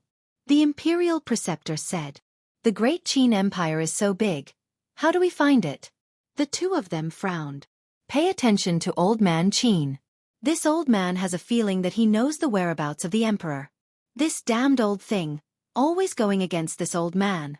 When this old man ascends to the throne, the first thing I will do is kill him. The imperial preceptor coldly snorted, his killing intent bone-chilling. Then what if the emperor is not dead? Zhuge Wuhou said. The imperial preceptor did not hesitate and laughed sinisterly. It was not easy to take this first step. This old man does not want to turn back, so the emperor must die. Zhuge Wuhou and Zhuge Wuhou looked at each other, bowed to the imperial preceptor, and turned to walk in front of the barrier. The imperial preceptor waved his hand, and a door of light appeared on the barrier. The two of them walked out of the door of light, opened the teleportation door, and left together. The imperial preceptor waved his hand again, and the door of light quickly closed. Then, he turned around and looked at the dragon throne above. After a moment of silence, he walked towards the dragon throne step by step, and a smile appeared on his old face. As he got closer, the smile on his face became brighter and brighter. Finally, he stood in front of the dragon throne, stretched out his old hand, and gently stroked the armrest of the dragon throne. Gradually, his arm couldn't help but tremble. At this moment, a strong desire crawled up in his eyes. Suddenly, the imperial preceptor turned around and sat upright on the dragon throne, looking down at the hall below with a blazing gaze. In a trance, he seemed to have already seen the scene of all the civil and military officials kneeling down and worshipping him. The first step has been successful. Next is the second step. Just wait, it won't be long before the great Qin Empire changes its name. My Zhuge family will eventually rule this territory. And I, Zhuge Shenyun, will also replace Qin Batian and become the #1 emperor of all time. Those who obey me will prosper, those who oppose me will die. Haha. Chapter 1359. Dong. Suddenly, there was a knock on the door. The imperial tutor raised his eyebrows and his eyes flashed coldly. He stood up from the dragon throne and walked into the hall. He removed the soundproof barrier and said, "Come in." The door was pushed open. The commander of the Kirin army stood outside the door and scanned the hall suspiciously. "What's the matter, Commander?" The imperial tutor smiled. The commander of the Kirin army quickly entered the hall and bowed. Greetings, Imperial Tutor. May I ask where His Majesty is? The Imperial Tutor said. His Majesty has gone into seclusion to cultivate. You can report to me if there's anything. Nothing much. It's just that I haven't seen His Majesty for a long time and I miss His Majesty. The commander of the Kirin army smiled. The Imperial Tutor smiled and said, The commander is loyal to His Majesty. It's really a blessing for the great Qin. But there was a trace of killing intent in his smile. In fact, a long time ago, he personally looked for the commander of the Kirin army and wanted to recruit him as his confidant. After all, the commander of the Kirin army controlled the entire Kirin army. If he could recruit the commander of the Kirin army and the invincible Black army, then the entire imperial palace would be under his control. But the commander of the Kirin army was too loyal to the emperor. No matter what conditions he offered, he would not agree. If he couldn't recruit him, then he could only eliminate him. But in the past, it was inconvenient for him to do it because the emperor was there. But now, he could do whatever he wanted and no one could stop him. If there's nothing else, I'll take my leave. The commander of the Kirin army looked at the Imperial Tutor. His eyes flashed slightly and he cupped his hands. After that, he turned and walked out without waiting for the Imperial Tutor's response. He was so eager to leave, not because he saw the killing intent in the Imperial Tutor's eyes, but because he felt uncomfortable being alone with the Imperial Tutor. Wait. The Imperial Tutor looked at the back of the commander of the Kirin army and suddenly said. The commander of the Kirin army froze. He looked back at the Imperial Tutor and asked, Do you have any other orders? Do you remember what I told you before?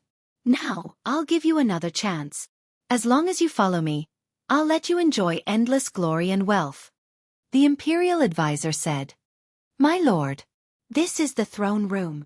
Isn't it inappropriate to talk about this in the throne room? The Kirin army commander narrowed his eyes and asked cautiously. Haha. The Imperial Preceptor laughed and shook his head. You're too naive. Since you can't be used by me, then I can only. The Kirin army's commander felt a strong sense of uneasiness before the Grand Master could finish his words. Without any hesitation, he turned and rushed out of the door. You want to leave? The Grand Master's face was full of sarcasm. His divine power was like a waterfall, directly imprisoning the commander of the Kirin army in the void. Imperial Tutor. This is the Imperial Palace. What do you want to do? The commander of the Kirin army shouted. Since you won't obey, then this Imperial Preceptor can only kill you to prevent you from becoming an obstacle to this Imperial Preceptor in the future. The Imperial Preceptor's eyes were brimming with undisguised killing intent. He had heard of it. The commander of the Kirin army's heart sank. The Imperial Preceptor raised the corner of his mouth and raised his arm. The false god power surged at the tip of his index finger.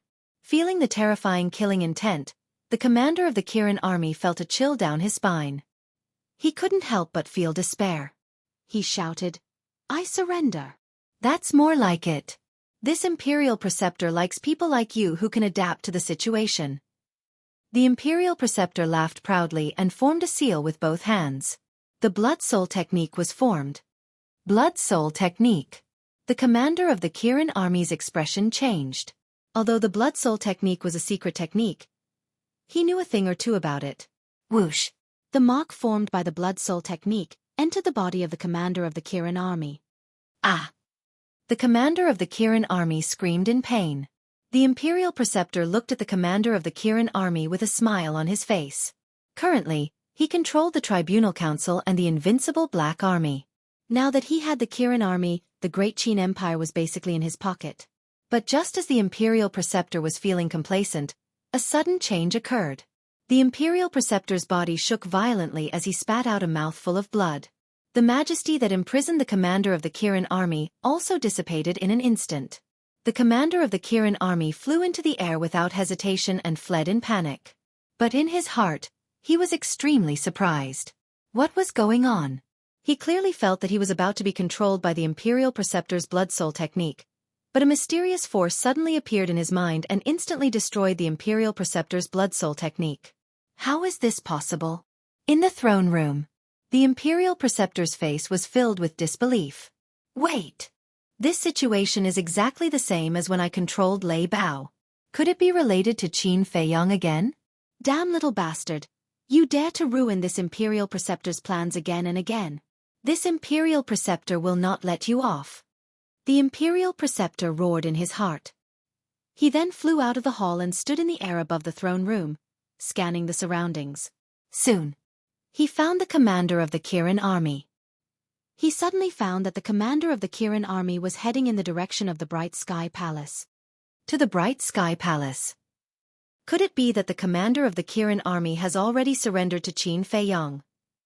The Imperial Preceptor raised his eyebrows and did not pursue, because once he left the throne room, he would not dare to attack the commander of the Kirin army again.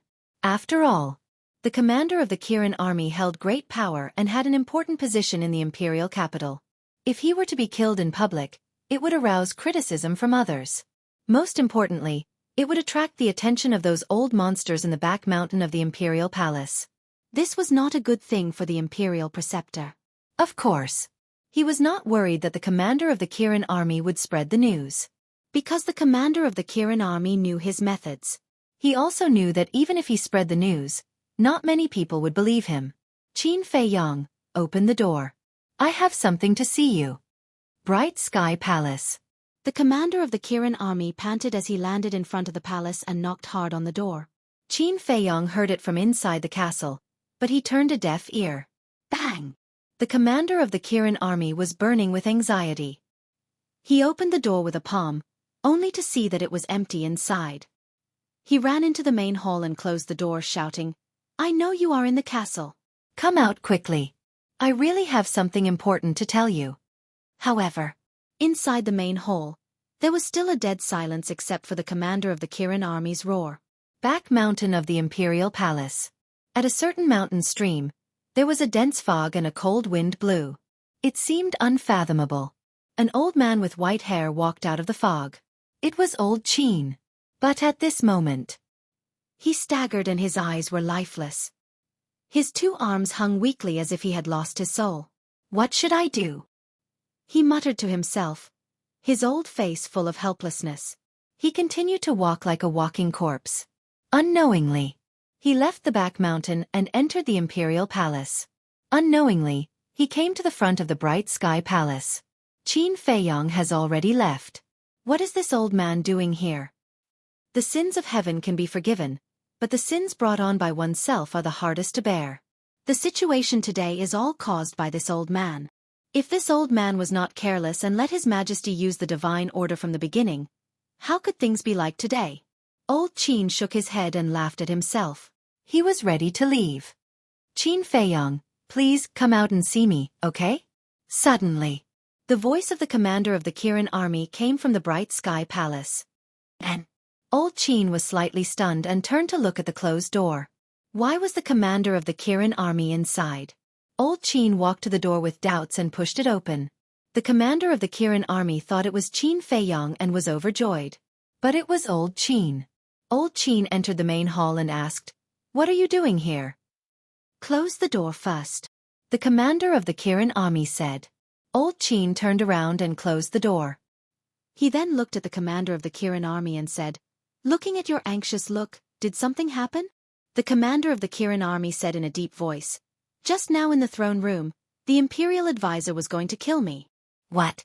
Old Qin's body stiffened and said angrily, "How dare he kill the commander personally appointed by His Majesty? Does he still have the law in his eyes?" The commander of the Kirin army said, "When His Majesty was here, he restrained himself. But now that His Majesty is dead, I'm afraid that the law is useless in his eyes. We can't let him continue like this. Otherwise, the imperial palace will be in chaos." After old man Qin finished speaking, he scanned the hall's surroundings and pleaded, "Qin Feiyang, now that the imperial palace is in danger, please help us out for the sake of a late emperor." "Yes. We don't ask for anything else. We just ask that you come out and suppress the arrogance of the imperial advisor," the commander of the Kirin army said. After waiting for a while, Qin Feiyang didn't respond. Old Qin said angrily, "Do you want me to kneel down in front of you before you agree?" The commander of the Kirin army turned around and looked at old Qin. Seeing old Qin's sad and angry face, he frowned and said, "Old Qin, what's going on? Why did Qin Feiyang suddenly leave us alone?" "It's all my fault. Old Qin sighed and his face was full of self-blame. He then looked at the void and said, "No matter how you blame me, you can't just sit and watch in the face of the big picture." Plop. After that, Old Qin really knelt down. The commander of the Kirin army was dumbfounded. Who was Old Man Qin? He actually put down his self-esteem and face to kneel down in front of Qin Feiyang? What on earth had happened that he didn't know about? The commander of the Kirin army shouted angrily, "Qin Feiyang, Old Qin has already knelt down in front of you. What else do you want?" As a subject of the Great Qin Empire and the successor of the late emperor, how can you ignore the crisis of the Great Qin Empire? "I'll also kneel down in front of you. Please come out." With a plop, the commander of the Kirin army also knelt down on the ground, his face full of helplessness. Time passed by slowly. The hall gradually fell into a dead silence. Old Qin and the commander of the Kirin army were suffering in their hearts. Whoosh! Suddenly, a white figure appeared in front of them out of thin air. But it was not Qin Feiyang, but Lu Zheng. The two of them looked up at Lu Zheng. Old Qin was naturally familiar with Lu Zheng, but the commander of the Kirin army was full of surprise. Of course, he also knew Lu Zheng. When the second grandpa of the Lu family entered the imperial palace to play chess with the state preceptor, Lu Zheng was beside him.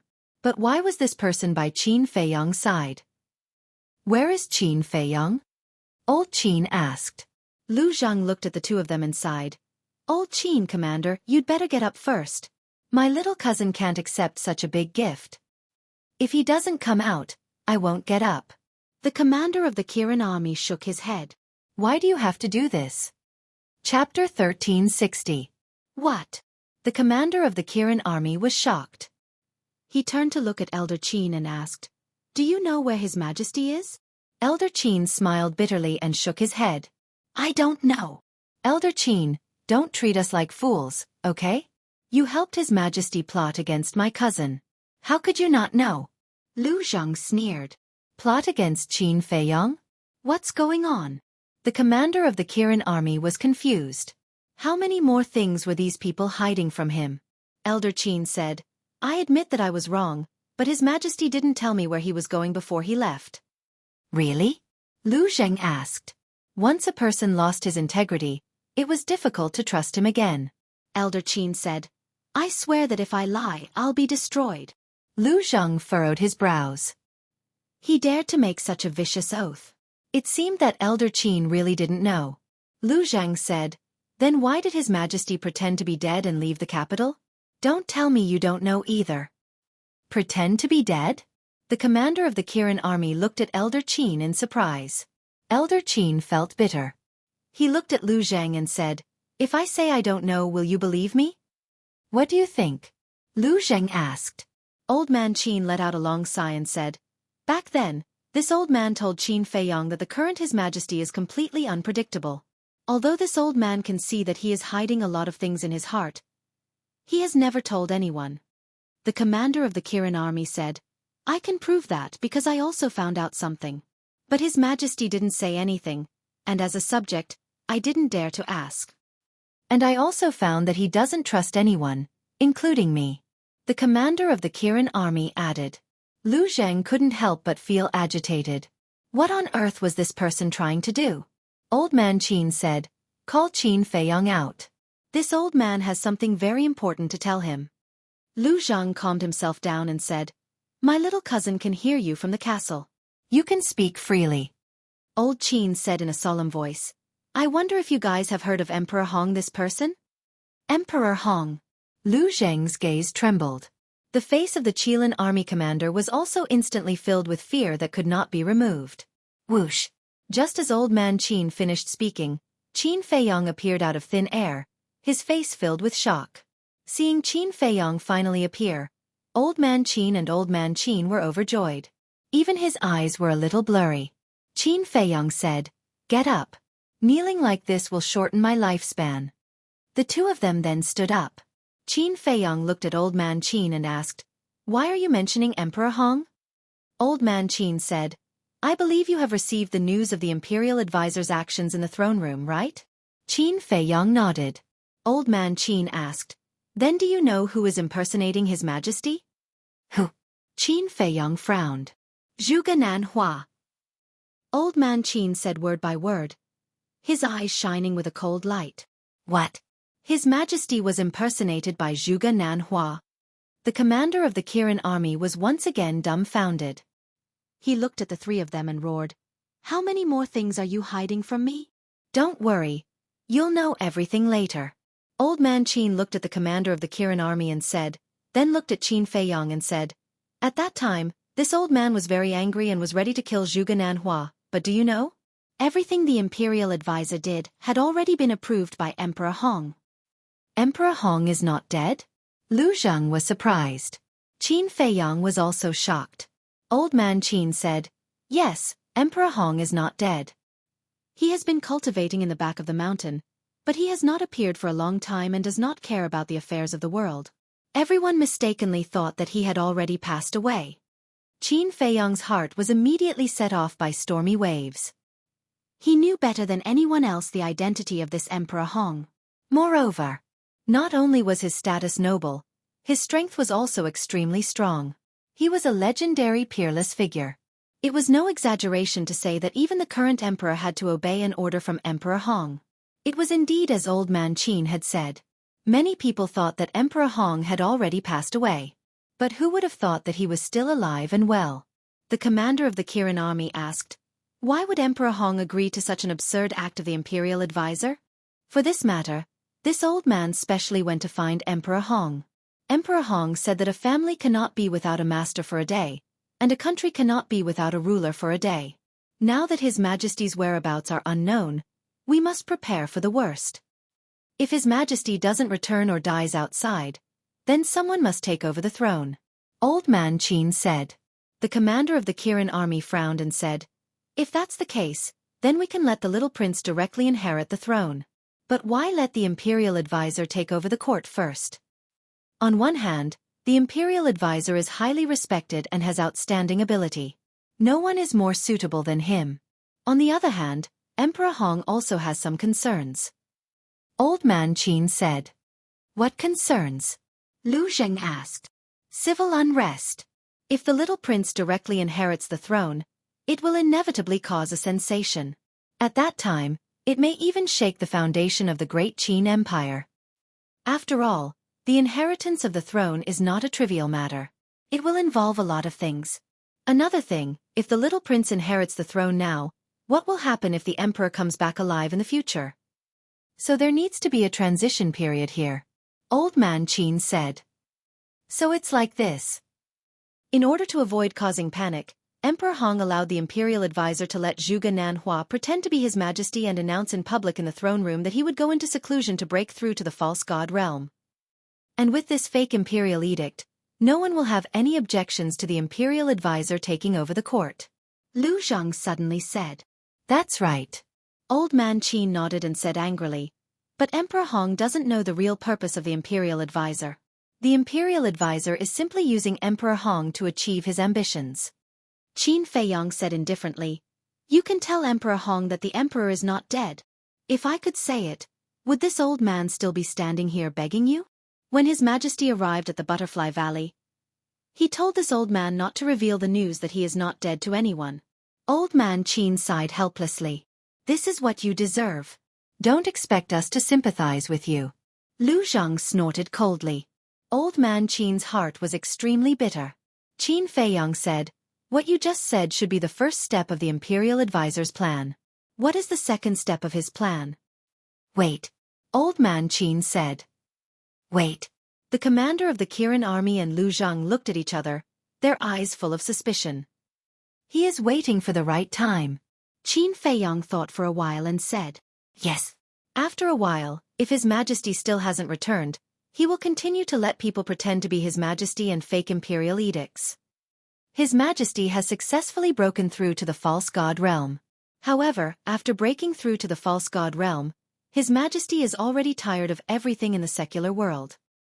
He chose to continue to cultivate in seclusion and pass the throne to the little prince. At that time, the little prince will be able to inherit the throne legitimately. Old Man Qin sighed. "Emperor Hong also agreed to this?" Qin Feiyang asked. "This is what Emperor Hong told me personally." "Of course he agreed." And Emperor Hong also said that in a few days, he will take the little prince to the back of the mountain and personally train him.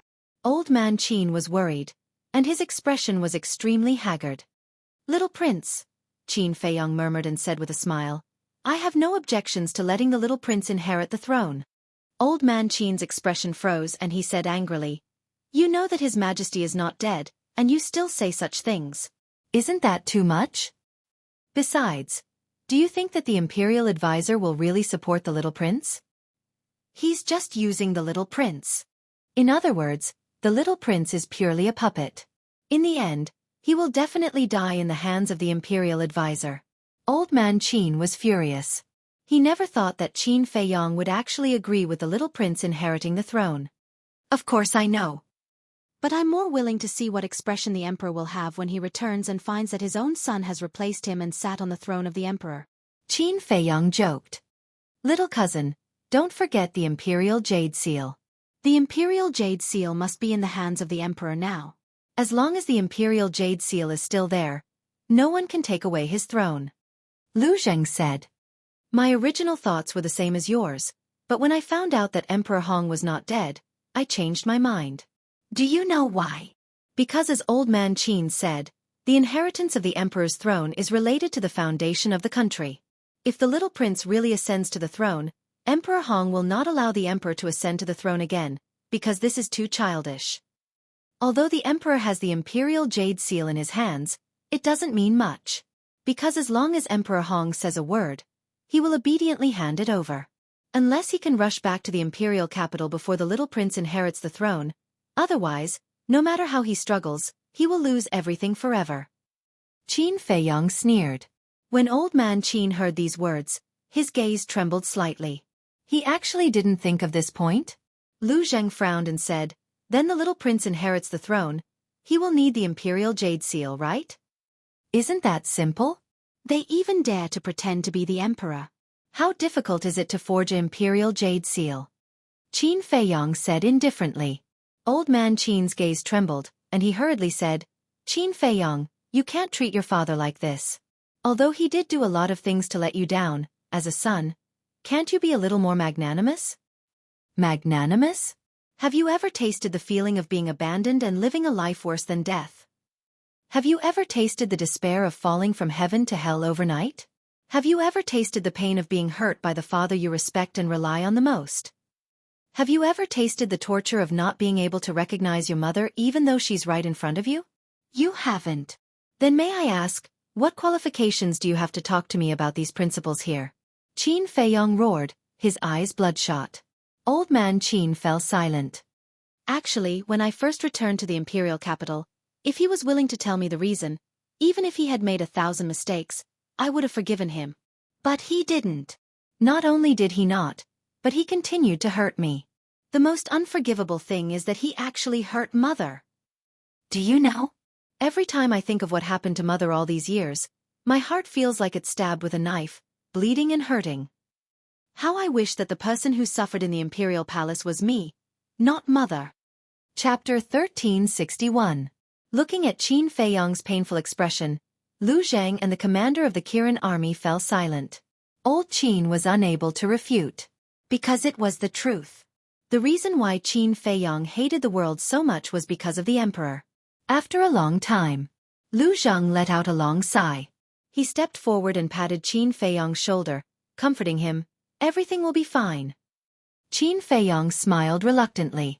He looked at Old Qin and waved his hand. I'm not in the mood to talk to you. Let's go. The commander of the Kirin army was anxious.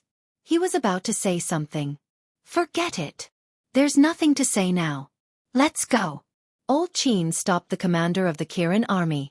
He took a deep look at Qin Feiyong and turned to leave. The commander of the Kirin army sighed helplessly and could only follow him. Qin Feiyong looked up at the back of the commander of the Kirin army and said, Be careful. The Grand Master wants to kill you. He didn't succeed this time, but he won't give up easily in the future. I know. I plan to follow Old Qin in the future. But there's a question that I can't figure out. Why didn't the Grand Master's blood soul skill control me? The commander of the Kirin army stopped and looked at Qin Feiyong. Because of the slave seal. Qin Feiyong said. I see. You've indirectly saved my life. The commander of the Kirin army shook his head and laughed at himself. Then he left with old Qin. Bang! Lu Zhang waved his hand and the door closed. Then he looked at Qin Feiyong and said, What are you going to do? I'll make whoever makes me suffer despair. A cold light flashed in Qin Feiyong's eyes. Just as Qin Feiyong was about to bring Lu Zhang into the castle, a red-clothed old man appeared out of thin air outside the main hall. This person was about 1.75 meters tall. His body was stooped, but he seemed to be in high spirits. His hands were behind his back, and his fiery red hair fluttered in the wind. He stood outside the hall and glanced at Bright Heaven Palace. Then, without asking for Qin Feiyong's permission, he strode into the hall. At the same time, his wrinkled old face was filled with arrogance. Qin Feiyong looked at the red-clothed old man and frowned slightly. Lu Zhang also had a trace of doubt in his eyes. After the red-clothed old man entered the main hall, he swept his eyes over the layout of the main hall. Although Qin Feiyong and Yi Shiwen were right in front of him, he turned a blind eye to them, treating them like air. Do you know him? Lu Zhang secretly transmitted his voice to Qin Feiyong. The red-clothed old man's arrogant attitude made him very unhappy, but the old man's aura was unfathomable, so he did not dare to act rashly. I was just about to ask you. Qin Feiyong thought to himself. What? You don't know? I don't know either. It's rare to see someone that you and I don't know in the great Qin Empire. Lu Zhang was incredulous. Qin Feiyong raised his eyebrows and looked at the red-clothed old man. Who are you? Why have you barged into my Bright Heaven Palace? Your Bright Heaven Palace? The red-clothed old man was taken aback. He turned to Qin Feiyong and said indifferently, Someone who has been expelled from the imperial capital actually has the right to occupy Bright Heaven Palace? What a joke. Although his tone was calm, it was full of contempt. Deliberately picking a fight? Qin Feiyong and Lu Zhang looked at each other, the same thought creeping into their minds at the same time. The last time I came back, I said that no one is allowed to enter Bright Heaven Palace without my permission. I don't care who you are. Get out at once. Qin Feiyong shouted. When he saw that Qin Feiyong was enraged, Lu Zhang smiled playfully and retreated to the side knowingly. He crossed his arms and waited for the show to begin. Earlier on, this cousin of his was already filled with anger from old Qin's provocation, and was worried that he had nowhere to vent it. However, he did not expect that someone would take the initiative to approach. Wasn't that just asking for a beating? As for the identity of the red-clothed old man, it was not important to Qin Feiyong at all. That was because even if the heavens were to descend, he would still beat them up without hesitation. However, when he heard Qin Feiyong's words, the red-clothed old man did not restrain himself at all. Instead, he became even more brazen and insolent. He looked at Qin Feiyong with contempt. Who do you think you are? How dare you yell at me? Me? Qin Feiyong narrowed his eyes slightly. Anyone who dared to call themselves that was not simple. He sized up the red-clothed old man carefully. He discovered that this person's aura was comparable to Zhuge Nanhua's. In other words, this person was a super expert at the peak of the 9-star War Emperor realm. However, so what if he was a super expert at the peak of the 9-star War Emperor realm? If it was in the past, he might still be afraid. But now if the false god did not appear, who could do anything to him? Qin Feiyong chuckled and said, Then Junior would like to ask Senior, who do you think you are? Seeing this smile, the playful look on Lu Zhang's face became even more intense. The red-clothed old man was so angry that his beard blew and his eyes widened. He said angrily, How dare you? Do you know who I am? Do you know the consequences of offending me? Qin Feiyong smiled and said, Then do you know the consequences of offending me, Qin Feiyong? Boom. The red-clothed old man was furious. A terrifying pressure pounced towards Qin Feiyong. As expected, he was a super expert at the peak of the 9-star War Emperor realm. After confirming the red-clothed old man's cultivation, Qin Feiyong's eyes also surged with a cold light. With a wave of his hand, the three of them immediately disappeared without a trace. The next moment, Qin Feiyong, Lu Zhang, and the red-clothed old man appeared in the ancient castle. Junior Leopard, Old Wang, hurry up and attack. the white-eyed wolf immediately roared. Lei Bao, Wang Yongfeng, and the others immediately pounced towards the red-clothed old man. The movements outside could be heard from the ancient castle. And the white-eyed wolf knew Qin Feiyong's character and temper like the back of his hand. Therefore, when he heard the red-clothed old man's words outside, the white-eyed wolf knew that Qin Feiyong would definitely not let this person off easily. So, he had already asked Lei Bao, Seal, Seahorse, Wang Yongfeng, and the others to prepare early in the morning. Finally, sure enough, it was as expected. Qin Feiyong brought the red-clothed old man to the ancient castle. There was no suspense. Facing Lei Bao, Wang Yongfeng, and the others who were ready to attack, the red-clothed old man was directly beaten to the ground.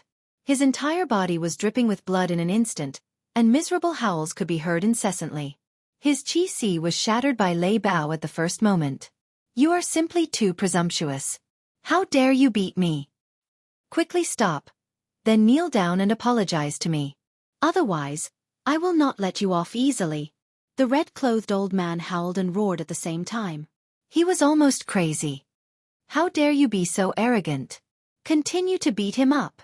Today, I will beat you until you kneel down and beg for mercy." The white-eyed wolf shouted. Wang Yongfeng and the others looked at each other and silently retreated to the side. Because they were all old people, they were somewhat unable to do such a thing as bullying the young with numbers. But Lei Bao, Seal, and Seahorse were all shameless people. They did not care so much. They would beat him up first. "It hurts. Stop beating him." Accompanied by the miserable screams that sounded like a pig being slaughtered, the red-clothed old man's nose and eyes were swollen in a short while. His whole body was covered with bruises, and he was in an extremely sorry state.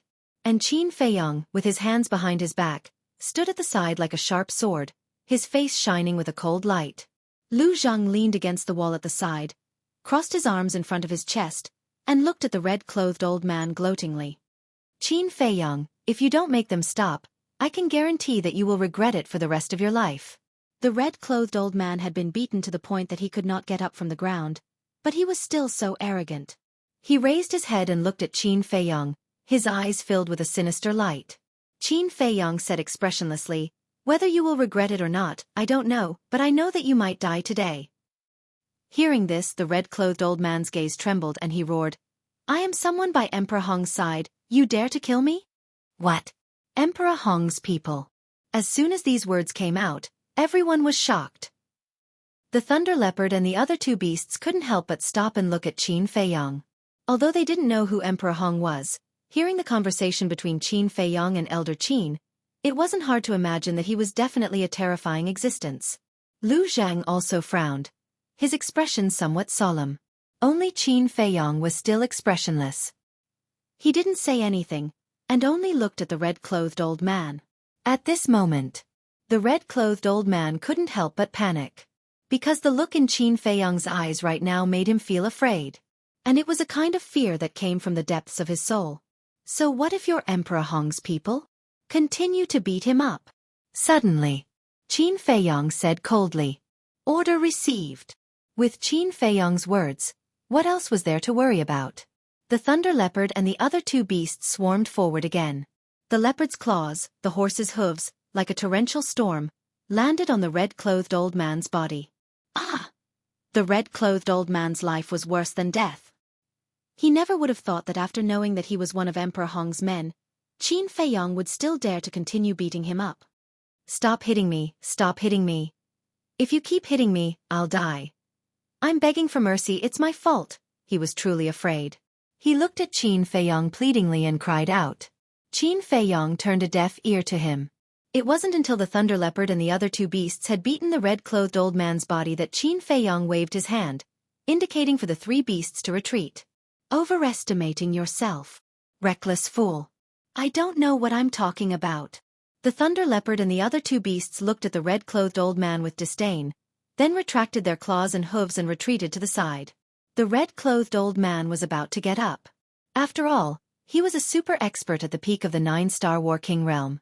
These injuries were not fatal. But Qin Feiyong took a step forward and stepped on the red-clothed old man's head. Bang! The red-clothed old man's face was once again in close contact with the ground. "I was wrong, I was blind. Please spare me," The red-clothed old man wailed. Qin Feiyang said, "Answer me, did you come to find me yourself, or did Emperor Hong ask you to come find me?" "It was Emperor Hong who asked me to come," the red-clothed old man said. Qin Feiyang asked, "Why is Emperor Hong looking for me?" The red-clothed old man hurriedly said, "He asked me to come and invite you to the back of the mountain." "As for why, I don't know either," Qin Feiyang said. "Since you're inviting me to the back of the mountain, then you still dare to be so impudent in front of me?" I'm sorry, I'm really sorry."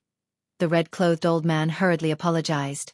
Qin Feiyang loosened his foot, retreated to the side, lowered his head and muttered to himself. Emperor Hong actually wanted to see him. Chapter 1362. Do you want to go? Lu Zheng glanced at Qin Feiyang and asked telepathically. When I was young, I wanted to see this legendary figure, but unfortunately, I thought he was dead. Now that I have this opportunity, of course I have to go and see. Moreover, I also want to know what his attitude will be after seeing me. Qin Feiyang thought to himself with a complicated look in his eyes. Then you be careful, Lu Zheng warned. Qin Feiyang nodded, picked up the old man in red, and left the ancient castle. He then opened the portal and directly descended above the entrance of the back mountain of the imperial palace. At the entrance, there was a large number of Kirin army gods. Qin Feiyang. Seeing Qin Feiyang appear, the Kirin army suddenly changed their expressions as if they were facing a great enemy. Those who block the way will die. Qin Feiyang glanced at them indifferently and passed by them openly. Then, under the guidance of the old man in red, he flew toward the depths of the back mountain of the imperial palace. None of the Kirin army dared to stop him.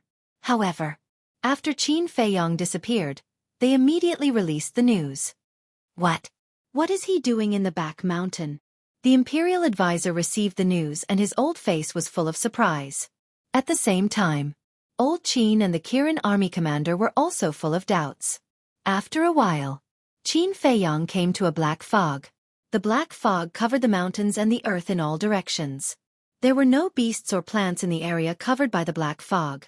It was barren like a forbidden zone of death. Although Qin Feiyang rarely entered the depths of the back mountain of the imperial palace, he was no stranger to this place and the black fog. This black fog was called the soul-devouring fog. It had a strong penetrating power that could easily penetrate the sea of consciousness and erode the soul. And the god's prison that made people tremble in fear was also in there. Qin Feiyang glanced at the soul-devouring fog and frowned. "Did you bring me to the wrong place?" This soul-devouring fog required at least a 9-star combat emperor to resist. "What do you mean?" The red-clothed old man was confused. "This is clearly the location of the divine prison, and you brought me here. Don't tell me that Emperor Hong is currently in the divine prison?" Qin Feiyang said. "He's not in the divine prison. However, if you want to go to Emperor Hong's residence, you must pass through here, because Emperor Hong lives at the back of the divine prison." The red-clothed old man was afraid that Qin Feiyang would misunderstand that he had ulterior motives, so he quickly explained. Qin Feiyang said, "Then take out the token." A token was required to pass through the soul-devouring fog. This token could release a golden barrier to isolate the soul-devouring mist. The commander of the Kirin army had one. When he went to save his mother, it was the commander of the Kirin army who led him into the god's prison. "I didn't." The old man shook his head. "No."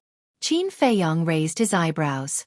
The red-clothed old man said, "With my cultivation, I can completely ignore the soul-devouring fog. How could I have a token?" "That makes sense." Qin Feiyang nodded. The red-clothed old man said, "Why don't you rest here for a while? After I repair my qi, I'll bring you in." "Is it necessary?" Qin Feiyang laughed disdainfully. Right now, he had a 9-star war emperor and a 9-star emperor beast by his side. Not to mention, now that the castle could move, even without the help of the token and the 9-star war emperor, he could freely travel through the soul-devouring fog. Qin Feiyang grabbed the red-clothed old man and entered the castle. Then, he drove the castle straight in. Soon, he saw the divine prison. As usual, the divine prison was located on top of a mountain. It was like an ancient beast, emitting a heart-palpitating aura. And in front of the divine prison, there were 2 black-robed men guarding. They were like 2 stone sculptures, sitting cross-legged on the ground without moving. The aura emitted from their bodies was also extremely terrifying. Of course, their identities were not simple either. Even when the commander of the Kirin army saw them, he had to respectfully address them as ancestor. However, at this moment, the castle flew past the divine prison, and they did not notice it. After brushing past the divine prison, the castle continued to fly deeper into the divine prison. About 100 breaths passed. The castle finally flew out of the soul-devouring fog's area, and what entered the scene was a vibrant mountain range. The mountains were lush with vegetation, and wild flowers were blooming. Clear rivers ran through the east, west, north, and south like giant dragons. Moreover, there were also many fierce beasts here. Every fierce beast had reached the War Emperor realm. However, they were very well behaved and quietly cultivated, making this place seem especially peaceful, like a paradise.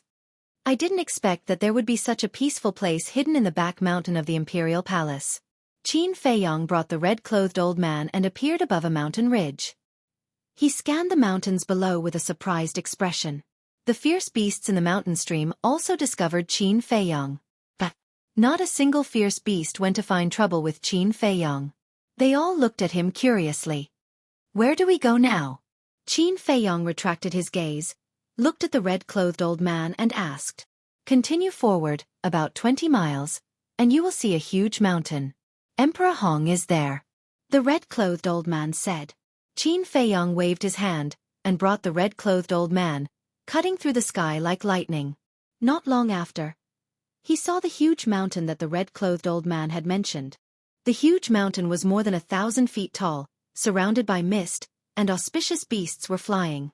A waterfall poured down from the top of the mountain, converging into a lake at the foot of the mountain. The lake was about a few hundred feet long, and the water rippled. In the lake, groups of colorful fish swam happily. Around the lake, there was a patch of green. The lotus leaves were slender and elegant, and the lotus flowers were blooming one after another. Some of them were blooming, competing for beauty, while some were budding, like young girls in their boudoir. An inconspicuous courtyard sat quietly by the lakeside. The courtyard was large, but very old. A neat row of wooden fences surrounded the courtyard. Inside, there was a vegetable garden, a flower garden, a pavilion, a stream, and a 2-story wooden building. This place was full of simplicity and tranquility. And in this tranquility, a white-haired old man sat alone by the lake. In front of him was a stone table. On the stone table, a teapot and a teacup were neatly placed. The teacup was filled with tea, and the fragrance of the tea assailed the nose. And in the old man's hand, he was also holding a teacup. He slowly tasted the tea while admiring the beautiful scenery of the lake, incomparably comfortable. He is Emperor Hong. The red-clothed old man pointed at the white-haired old man and said to Qin Feiyong, his expression full of respect. Qin Feiyong raised his head to look at the white-clothed old man. The old man's back was facing Qin Feiyong, so Qin Feiyong could not see the old man's face. But from the old man's back, Qin Feiyong saw a transcendent aura, as if he was a god from beyond the heavens. Come here. Suddenly, the old man's voice sounded, without the slightest hint of strength. It was flat and indifferent, making people feel very comfortable. Qin Feiyong took a deep breath and walked over in large strides. The lake rippled, and a few small red carps jumped out of the lake, as if welcoming Qin Feiyong, and then jumped back into the lake, splashing waves. Qin Feiyong walked to the old man's side. The old man smiled and said, "The tea is prepared for you, sit down." Qin Feiyong looked at the teacup on the stone table, threw the red-clothed old man on the ground, and then walked to the opposite side of the old man and sat on the stone bench. Immediately, the old man's face entered Qin Feiyong's line of sight. It was a very kind face. Although the old man's face was covered with the traces of time, his eyes were very bright, and there was no aggressive feeling. He was very peaceful, giving people a sense of approachability. Qin Feiyong picked up the teacup, put it to the tip of his nose and smelled it, but did not drink it. He put down the teacup again, and did not look at the old man again, turning his head to look at the clear lake. Emperor Hong also did not speak, quietly tasting the tea. The red-clothed old man got up, looked at Qin Feiyong with resentment, ran to the side of Emperor Hong and shouted, "Lord, you have to uphold justice for me." "What?" Emperor Hong asked with a smile. "I kindly invited him over, but he didn't know what was good for him, and actually let his subordinates and fierce beasts humiliate me. Look, the injuries on my body were all caused by them. They even destroyed my sea of qi. The red-clothed old man said with grievance. Emperor Hong looked at the red-clothed old man, shook his head and smiled. It's already lucky to be able to keep your life. What else do you want to do? Leave. The red-clothed old man still wanted to say something. Emperor Hong waved his hand. Seeing this, the red-clothed old man's expression was suddenly filled with helplessness. He turned around and disappeared into the wooden building in the courtyard with a belly full of resentment. Emperor Hong glanced at Qin Feiyong and continued to drink tea. Sigh. After an unknown period of time, Qin Feiyong sighed faintly, turned his head to look at Emperor Hong, and said, Should I call you Emperor Hong? Or should I call you great-grandfather? Great-grandfather? Inside the castle. Hearing Qin Feiyong's words, whether it was the white-eyed wolf and the other beasts, Lu Hong, Wang Yongfeng, and the others, they were all dumbfounded. Outside. When Emperor Hong heard this, he put down his teacup, lowered his head in silence for a while, and said with a smile, You can call me whatever you want, even if you call me old man, I won't mind. Lu Zheng, what the hell is going on? How did Emperor Hong become little Qin Zi's great-grandfather? Inside the castle. The white-eyed wolf looked at Lu Zheng in surprise. Wang Yongfeng and the others also looked at Lu Zheng, their faces full of suspicion. Sigh. Lu Zheng sighed deeply and said, Emperor Hong was originally little cousin's great-grandfather, and Emperor Hong has two other identities. What identity? The white-eyed wolf asked. The biological son of the late emperor, the second emperor of the Great Qin Empire. Lu Zheng said. What?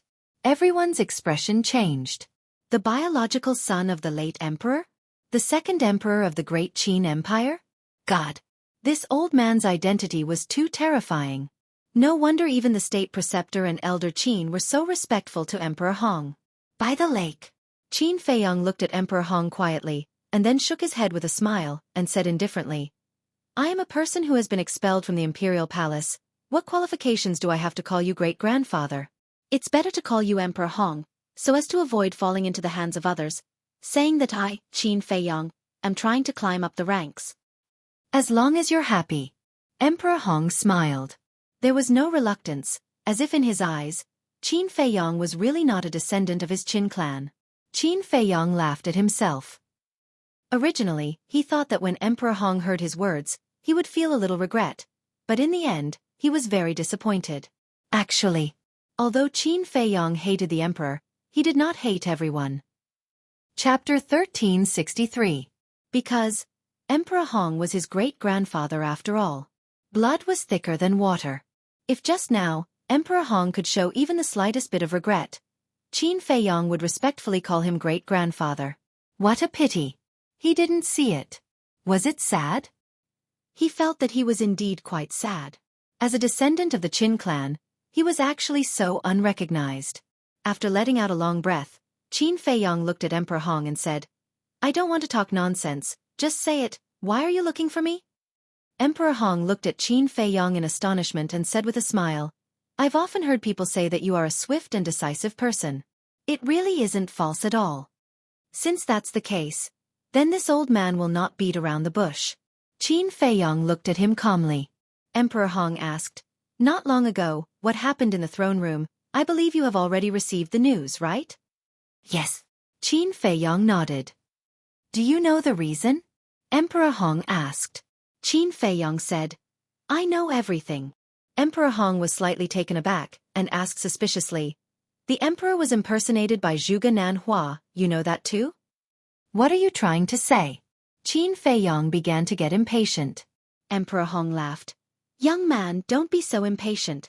This old man wants to know, who told you? Old Qin. Qin Feiyong did not hide it. Because if Emperor Hong wanted to investigate, he would definitely not be able to hide it. So that's how it is.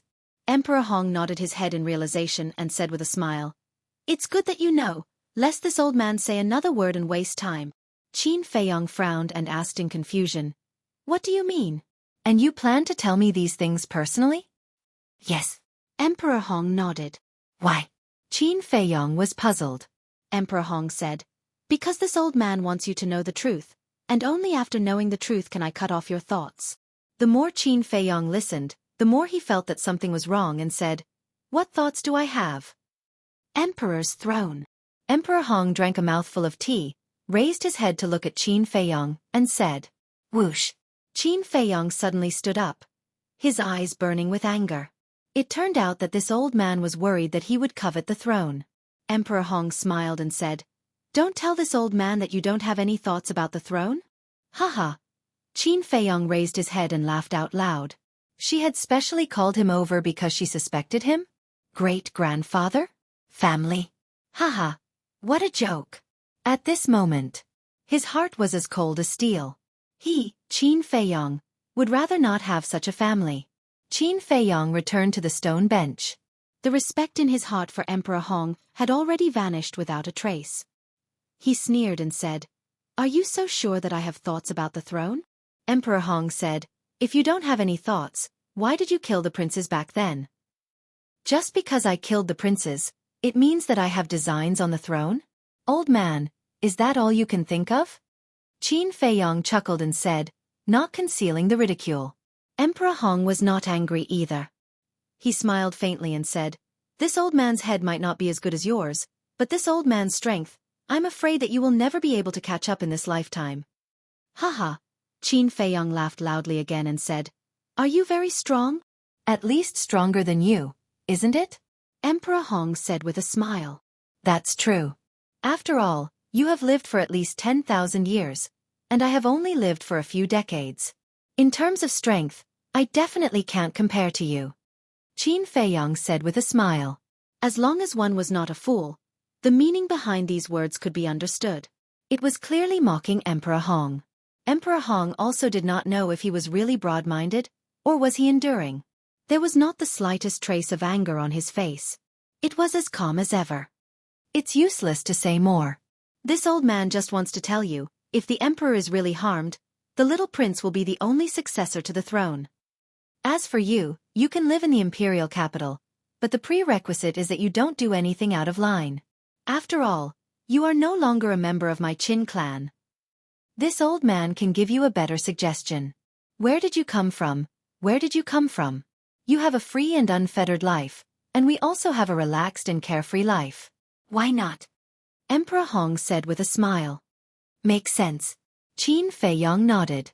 Emperor Hong's words were originally very angry words, but at this moment, Qin Feiyong did not feel the slightest bit of anger.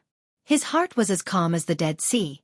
Seeing Qin Feiyong nod, Emperor Hong's face was full of praise. He chuckled and said, "The child can be taught. Don't laugh so happily. What I said makes sense, but it doesn't mean that I have to listen to you. Just now, you said to let me go back to where I came from. Then now I want to ask you, where did I, Qin Feiyong, come from? Iron Ox Town? Or Imperial Palace?" Qin Feiyong said. Emperor Hong fell silent. He originally wanted Qin Feiyong to return to Iron Ox Town. However, after being reminded by Qin Feiyong, he realized that Qin Feiyong was born in the Imperial Palace.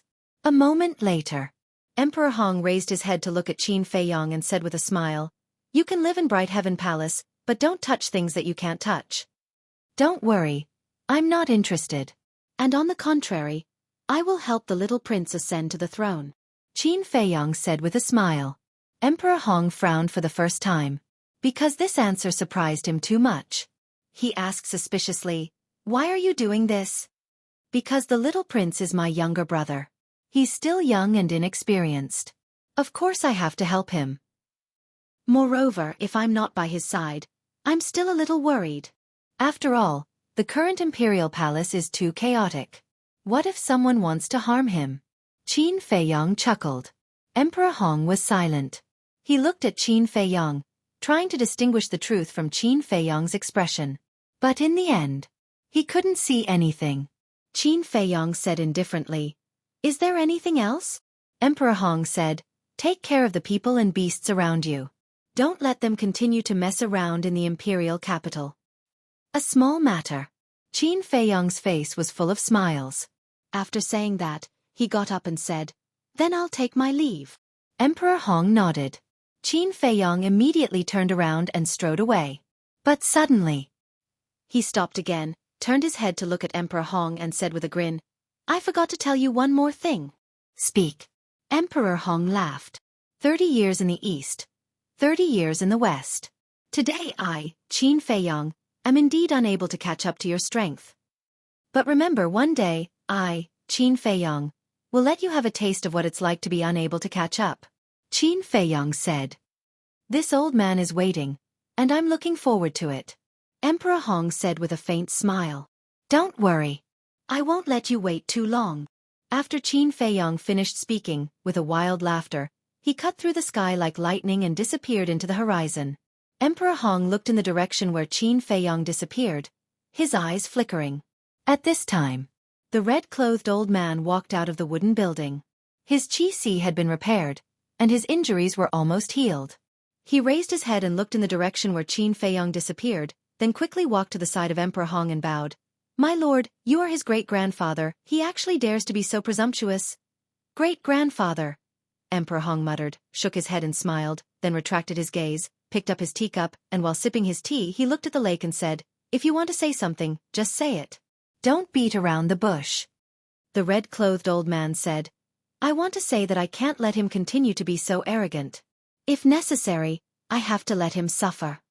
"Let him suffer? Do you have the ability? If so, you wouldn't have fallen into such a sorry state before." Emperor Hong laughed. "I don't, but my lord does." "With my lord's strength, if you want to teach him a lesson, isn't it just a matter of waving your hand?"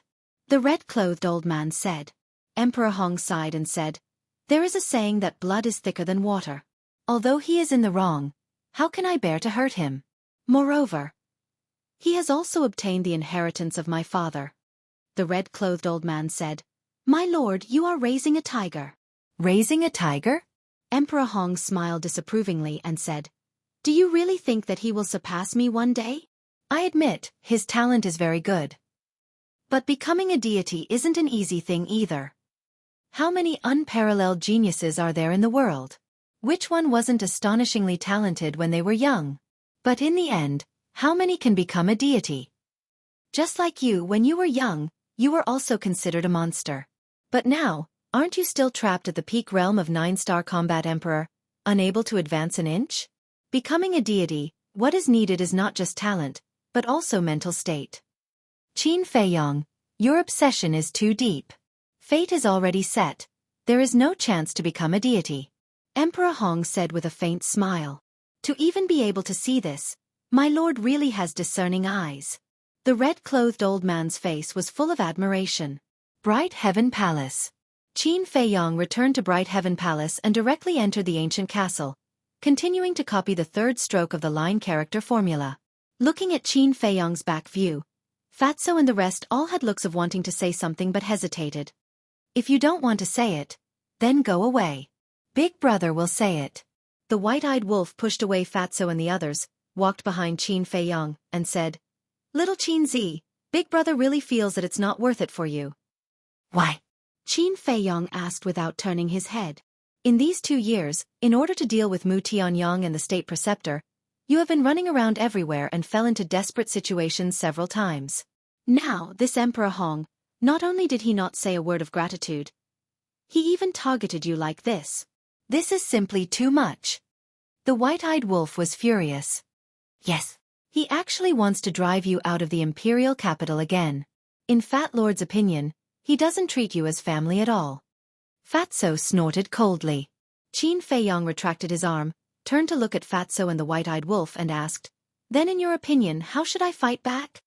"Fat Lord says that you have to do what he doesn't want you to do." Fatso said. "Yes. Didn't he tell you not to think about the throne? Why don't we just think of a way to snatch the throne?" The white-eyed wolf's eyes flashed fiercely. "Emperor Hong has already made up his mind to let the little prince inherit the throne. How can it be as easy as you say to snatch it?" Lu Zhang shook his head. The white-eyed wolf laughed and said, "What if the little prince dies?" Lu Zhang was shocked and hurriedly looked at the white-eyed wolf, saying, "Don't mess around. The little prince now has Emperor Hong's support. If you dare to touch him, none of us will be able to escape." "What are you afraid of? What kind of storm have we not seen before?" The white-eyed wolf said disdainfully. You're digging your own grave. Lu Zhang coldly snorted, looked at Qin Feiyong and said, Don't listen to the white-eyed wolf. If you really want to go against Emperor Hong, we can take our time and think about it. Don't use such radical methods. Qin Feiyong smiled and said nothing. With a faint smile he said, Let's all cultivate. Finished. Qin Feiyong then turned around and continued to copy the Xing formula. Don't come up with bad ideas in the future. It will only harm little cousin. Lu Zhang glared at the white-eyed wolf and Fatso, and also walked to the side to continue cultivating. The white-eyed wolf and Fatso pursed their lips. Looking at the wrong Qin Feiyong, they were very unhappy. Chapter 1364. After Fatso and White-Eyed Wolf entered the state of cultivation, the others also closed their eyes and calmed down to cultivate. Qin Feiyong also didn't say a word, silently copying the Xing formula. Inside the castle, it gradually calmed down, showing a peaceful atmosphere. But outside, there was an undercurrent surging.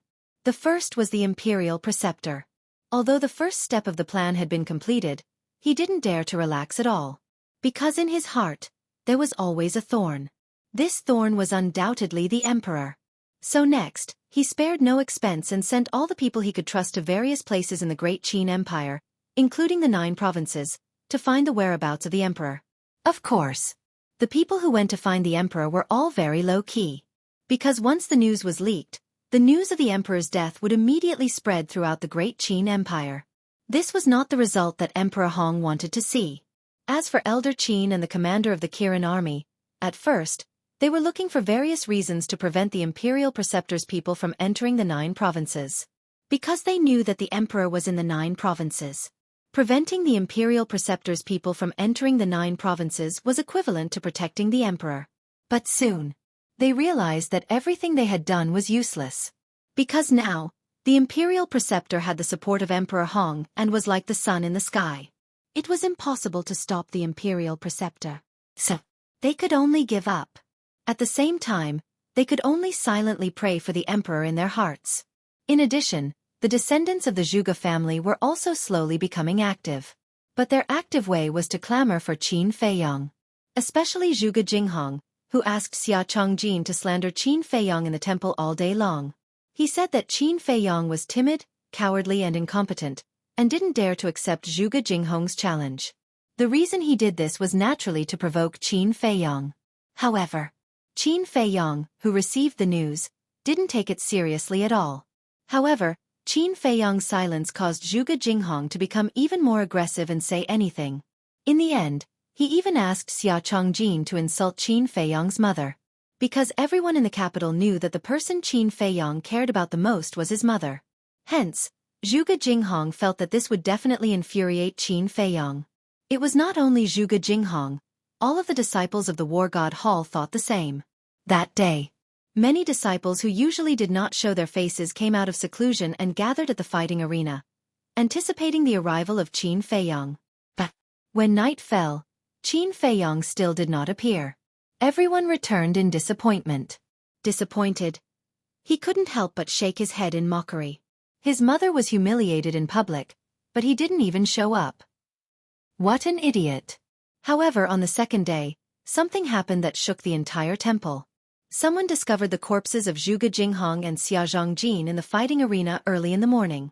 The 2 of them were chopped into 8 pieces and thrown into the center of the arena. Their deaths were extremely tragic. That bloody scene caused countless disciples to be terrified. That was because they didn't sense any battle fluctuations in the War God Temple that night. In other words, Zhuge Jinghong and Zhuge Jinghong were assassinated soundlessly. One must know. Zhuge Jinghong was an 8-star combat emperor. To kill him soundlessly, even a 9-star combat emperor might not be able to do it. Furthermore, the War God Temple had an elder and a hall master overseeing it. The elder and the hall master were both 9-star combat emperors. Who was the culprit behind this? To actually be able to kill Zhuge Jinghong and Xia Zhongjin under the noses of 2 9-star combat emperors? But very quickly, everyone thought of one person. And the person they thought of was still the same person. Qin Feiyong. Xia Zhongjin insulted Qin Feiyong's mother that day, and the 2 of them were assassinated at night. If this was not done by Qin Feiyong, who else could it be? This time, No one dared to mock Qin Feiyang anymore. Even the name Qin Feiyang had become a taboo in the war god realm. But because of Zhuge Jinghong's death, the Zhuge family's hatred towards Qin Feiyang became even more intense. No one cared about Xia Zhongjin. But Zhuge Jinghong was Zhuge Nanhua's adopted son. At such a young age, he broke through to an 8-star combat emperor and could be said to be a monster. His future was limitless. It was even possible for him to step into the false god realm. Losing such a talent, if it was any other martial marquis, it would be impossible for them to remain indifferent. On the day Zhuge Jinghong died, Zhuge Nanhua and Zhuge Wuhou barged into the Hao Tian palace in a rage, demanding Qin Feiyang to give them an explanation. But from the beginning to the end, they did not even see Qin Feiyang's face. They were definitely not reconciled, so they went to find the imperial tutor and asked him to make the decision for them. After all, the imperial tutor was now in charge of the imperial court. Everything in the Great Qin Empire was now under his control. However, not only did the imperial tutor not make the decision for them, he even reprimanded them. He even said that Zhuge Jinghong was courting death. Who was Qin Feiyang? Was he someone that Zhuge Jinghong could provoke? And he even dared to insult his mother? In today's world, who didn't know that Qin Feiyang's mother was his reverse scale, and anyone who touched it would die? Of course. Losing a monstrous descendant, the imperial tutor was also very angry. However, as a cunning old fox, he wisely chose to endure. Because right now, it was not suitable to fight with Qin Feiyang. Time was like sand between fingers. In the blink of an eye, another 10 days passed. That morning, inside the throne room, after the imperial tutor finished dealing with the imperial court, he let the civil and military officials and the head eunuch leave, leaving only Zhuge Wuhou behind. Bang! The door closed. The imperial tutor set up a soundproof barrier and sat on the dragon throne once again, looking down at Zhuge Wuhou from above. Zhuge Wuhou's expression changed, and he hurriedly said, "Ancestor, be careful of the walls having ears." "No worries." The imperial tutor waved his hand and asked, "How is the progress?" Sigh. Zhuge Wuhou shook his head and sighed. "Our people have searched almost the entire Great Qin Empire, but we have never found the whereabouts of the emperor." The imperial tutor frowned and asked, "What about Elder Qin?" "It won't work either. That old thing is too vigilant. Our people can't get close to him at all." Zhuge Wuhou's brows were filled with anger. The more he acts like this, the more suspicious he is. The imperial tutor snorted coldly. Zhuge Wuhou said helplessly, "Even so, he is still a fake god. What can we do to him?" The imperial tutor lowered his head and muttered to himself. A moment later, a cold light flashed in his eyes as he said, "If this drags on, it won't be a good thing for us. We must confirm the life and death of the emperor as soon as possible." "What is the ancestor's opinion?" Zhuge Wuhou asked. The imperial tutor frowned and said, "This old man has thought of a plan, but it's a bit radical." "What plan?" Zhuge Wuhou asked. The imperial tutor said, "Come closer." Zhuge Wuhou walked in front of the imperial tutor. The imperial tutor muttered in a low voice. After listening, Zhuge Wuhou's eyes lit up. After a moment of silence he nodded and said, "This plan is indeed a bit radical, but it is the only way right now. Qinghai Nephrite, this old man will personally go to the Sea of Samsara to look for it. I'll leave the rest to you. Remember, you must do it flawlessly. Don't let Emperor Hong see any clues." The imperial tutor instructed in a low voice. "Understood." Zhuge Wuhou nodded. The imperial tutor waved his hand, and the sound barrier dissipated. Zhuge Wuhou turned around and walked in. Just as Zhuge Wuhou walked out of the throne room, a black-clothed man with a sinister appearance walked towards him. This person was Yan Wei. When the two met, Yan Wei cupped his hands and said, "Greetings, Wuhou." Zhuge Wuhou nodded his head, looked at Yan Wei with contempt, and then left in large strides. Looking at Zhuge Wuhou's back, a cold light flashed in the depths of Yan Wei's eyes. He then entered the throne room and bowed. "Greetings, Lord Imperial Tutor." The Imperial Tutor asked, "Is there any movement from Qin Feiyang's side?" These days, the Imperial Tutor had always asked Yan Wei to monitor Qin Feiyang near the Bright Sky Palace. Nothing. These days, this subordinate hasn't seen a single person. Elder Qin and the commander of the Kirin army also haven't gone to look for him. Yan Wei replied respectfully. This little bastard, what exactly is he doing? This old man doesn't believe that he has been cultivating all this time. The imperial tutor frowned. In his heart, Qin Feiyong was even more difficult to deal with than Emperor Hong. Emperor Hong, as the son of the previous emperor and the second emperor, was definitely not an idiot. But fortunately, Emperor Hong did not care about the affairs of the world. So, the imperial tutor didn't really care. As for Qin Feiyong, he understood. According to Qin Feiyong's personality, he would definitely not sit back and do nothing. But why was there no movement at all? This caused his heart to be in a mess, unable to settle down. Yan Wei asked, 10 days ago, this subordinate heard that Qin Feiyong went to the back of the mountain? What did he go to the back of the mountain for? The imperial tutor said, this old man has personally investigated. The good thing is that Emperor Hong wants to see him. What? Emperor Hong wants to see him personally? Yan Wei was shocked. The imperial tutor frowned. This old man has been wondering why Emperor Hong is looking for Qin Feiyong? Didn't you ask? Yan Wei said. Who do you think Emperor Hong is? He is the son of the previous emperor, and his strength is even stronger than this old man's. How would this old man dare to ask him about these things? The imperial tutor said powerlessly. Yan Wei's eyes flickered. Wait.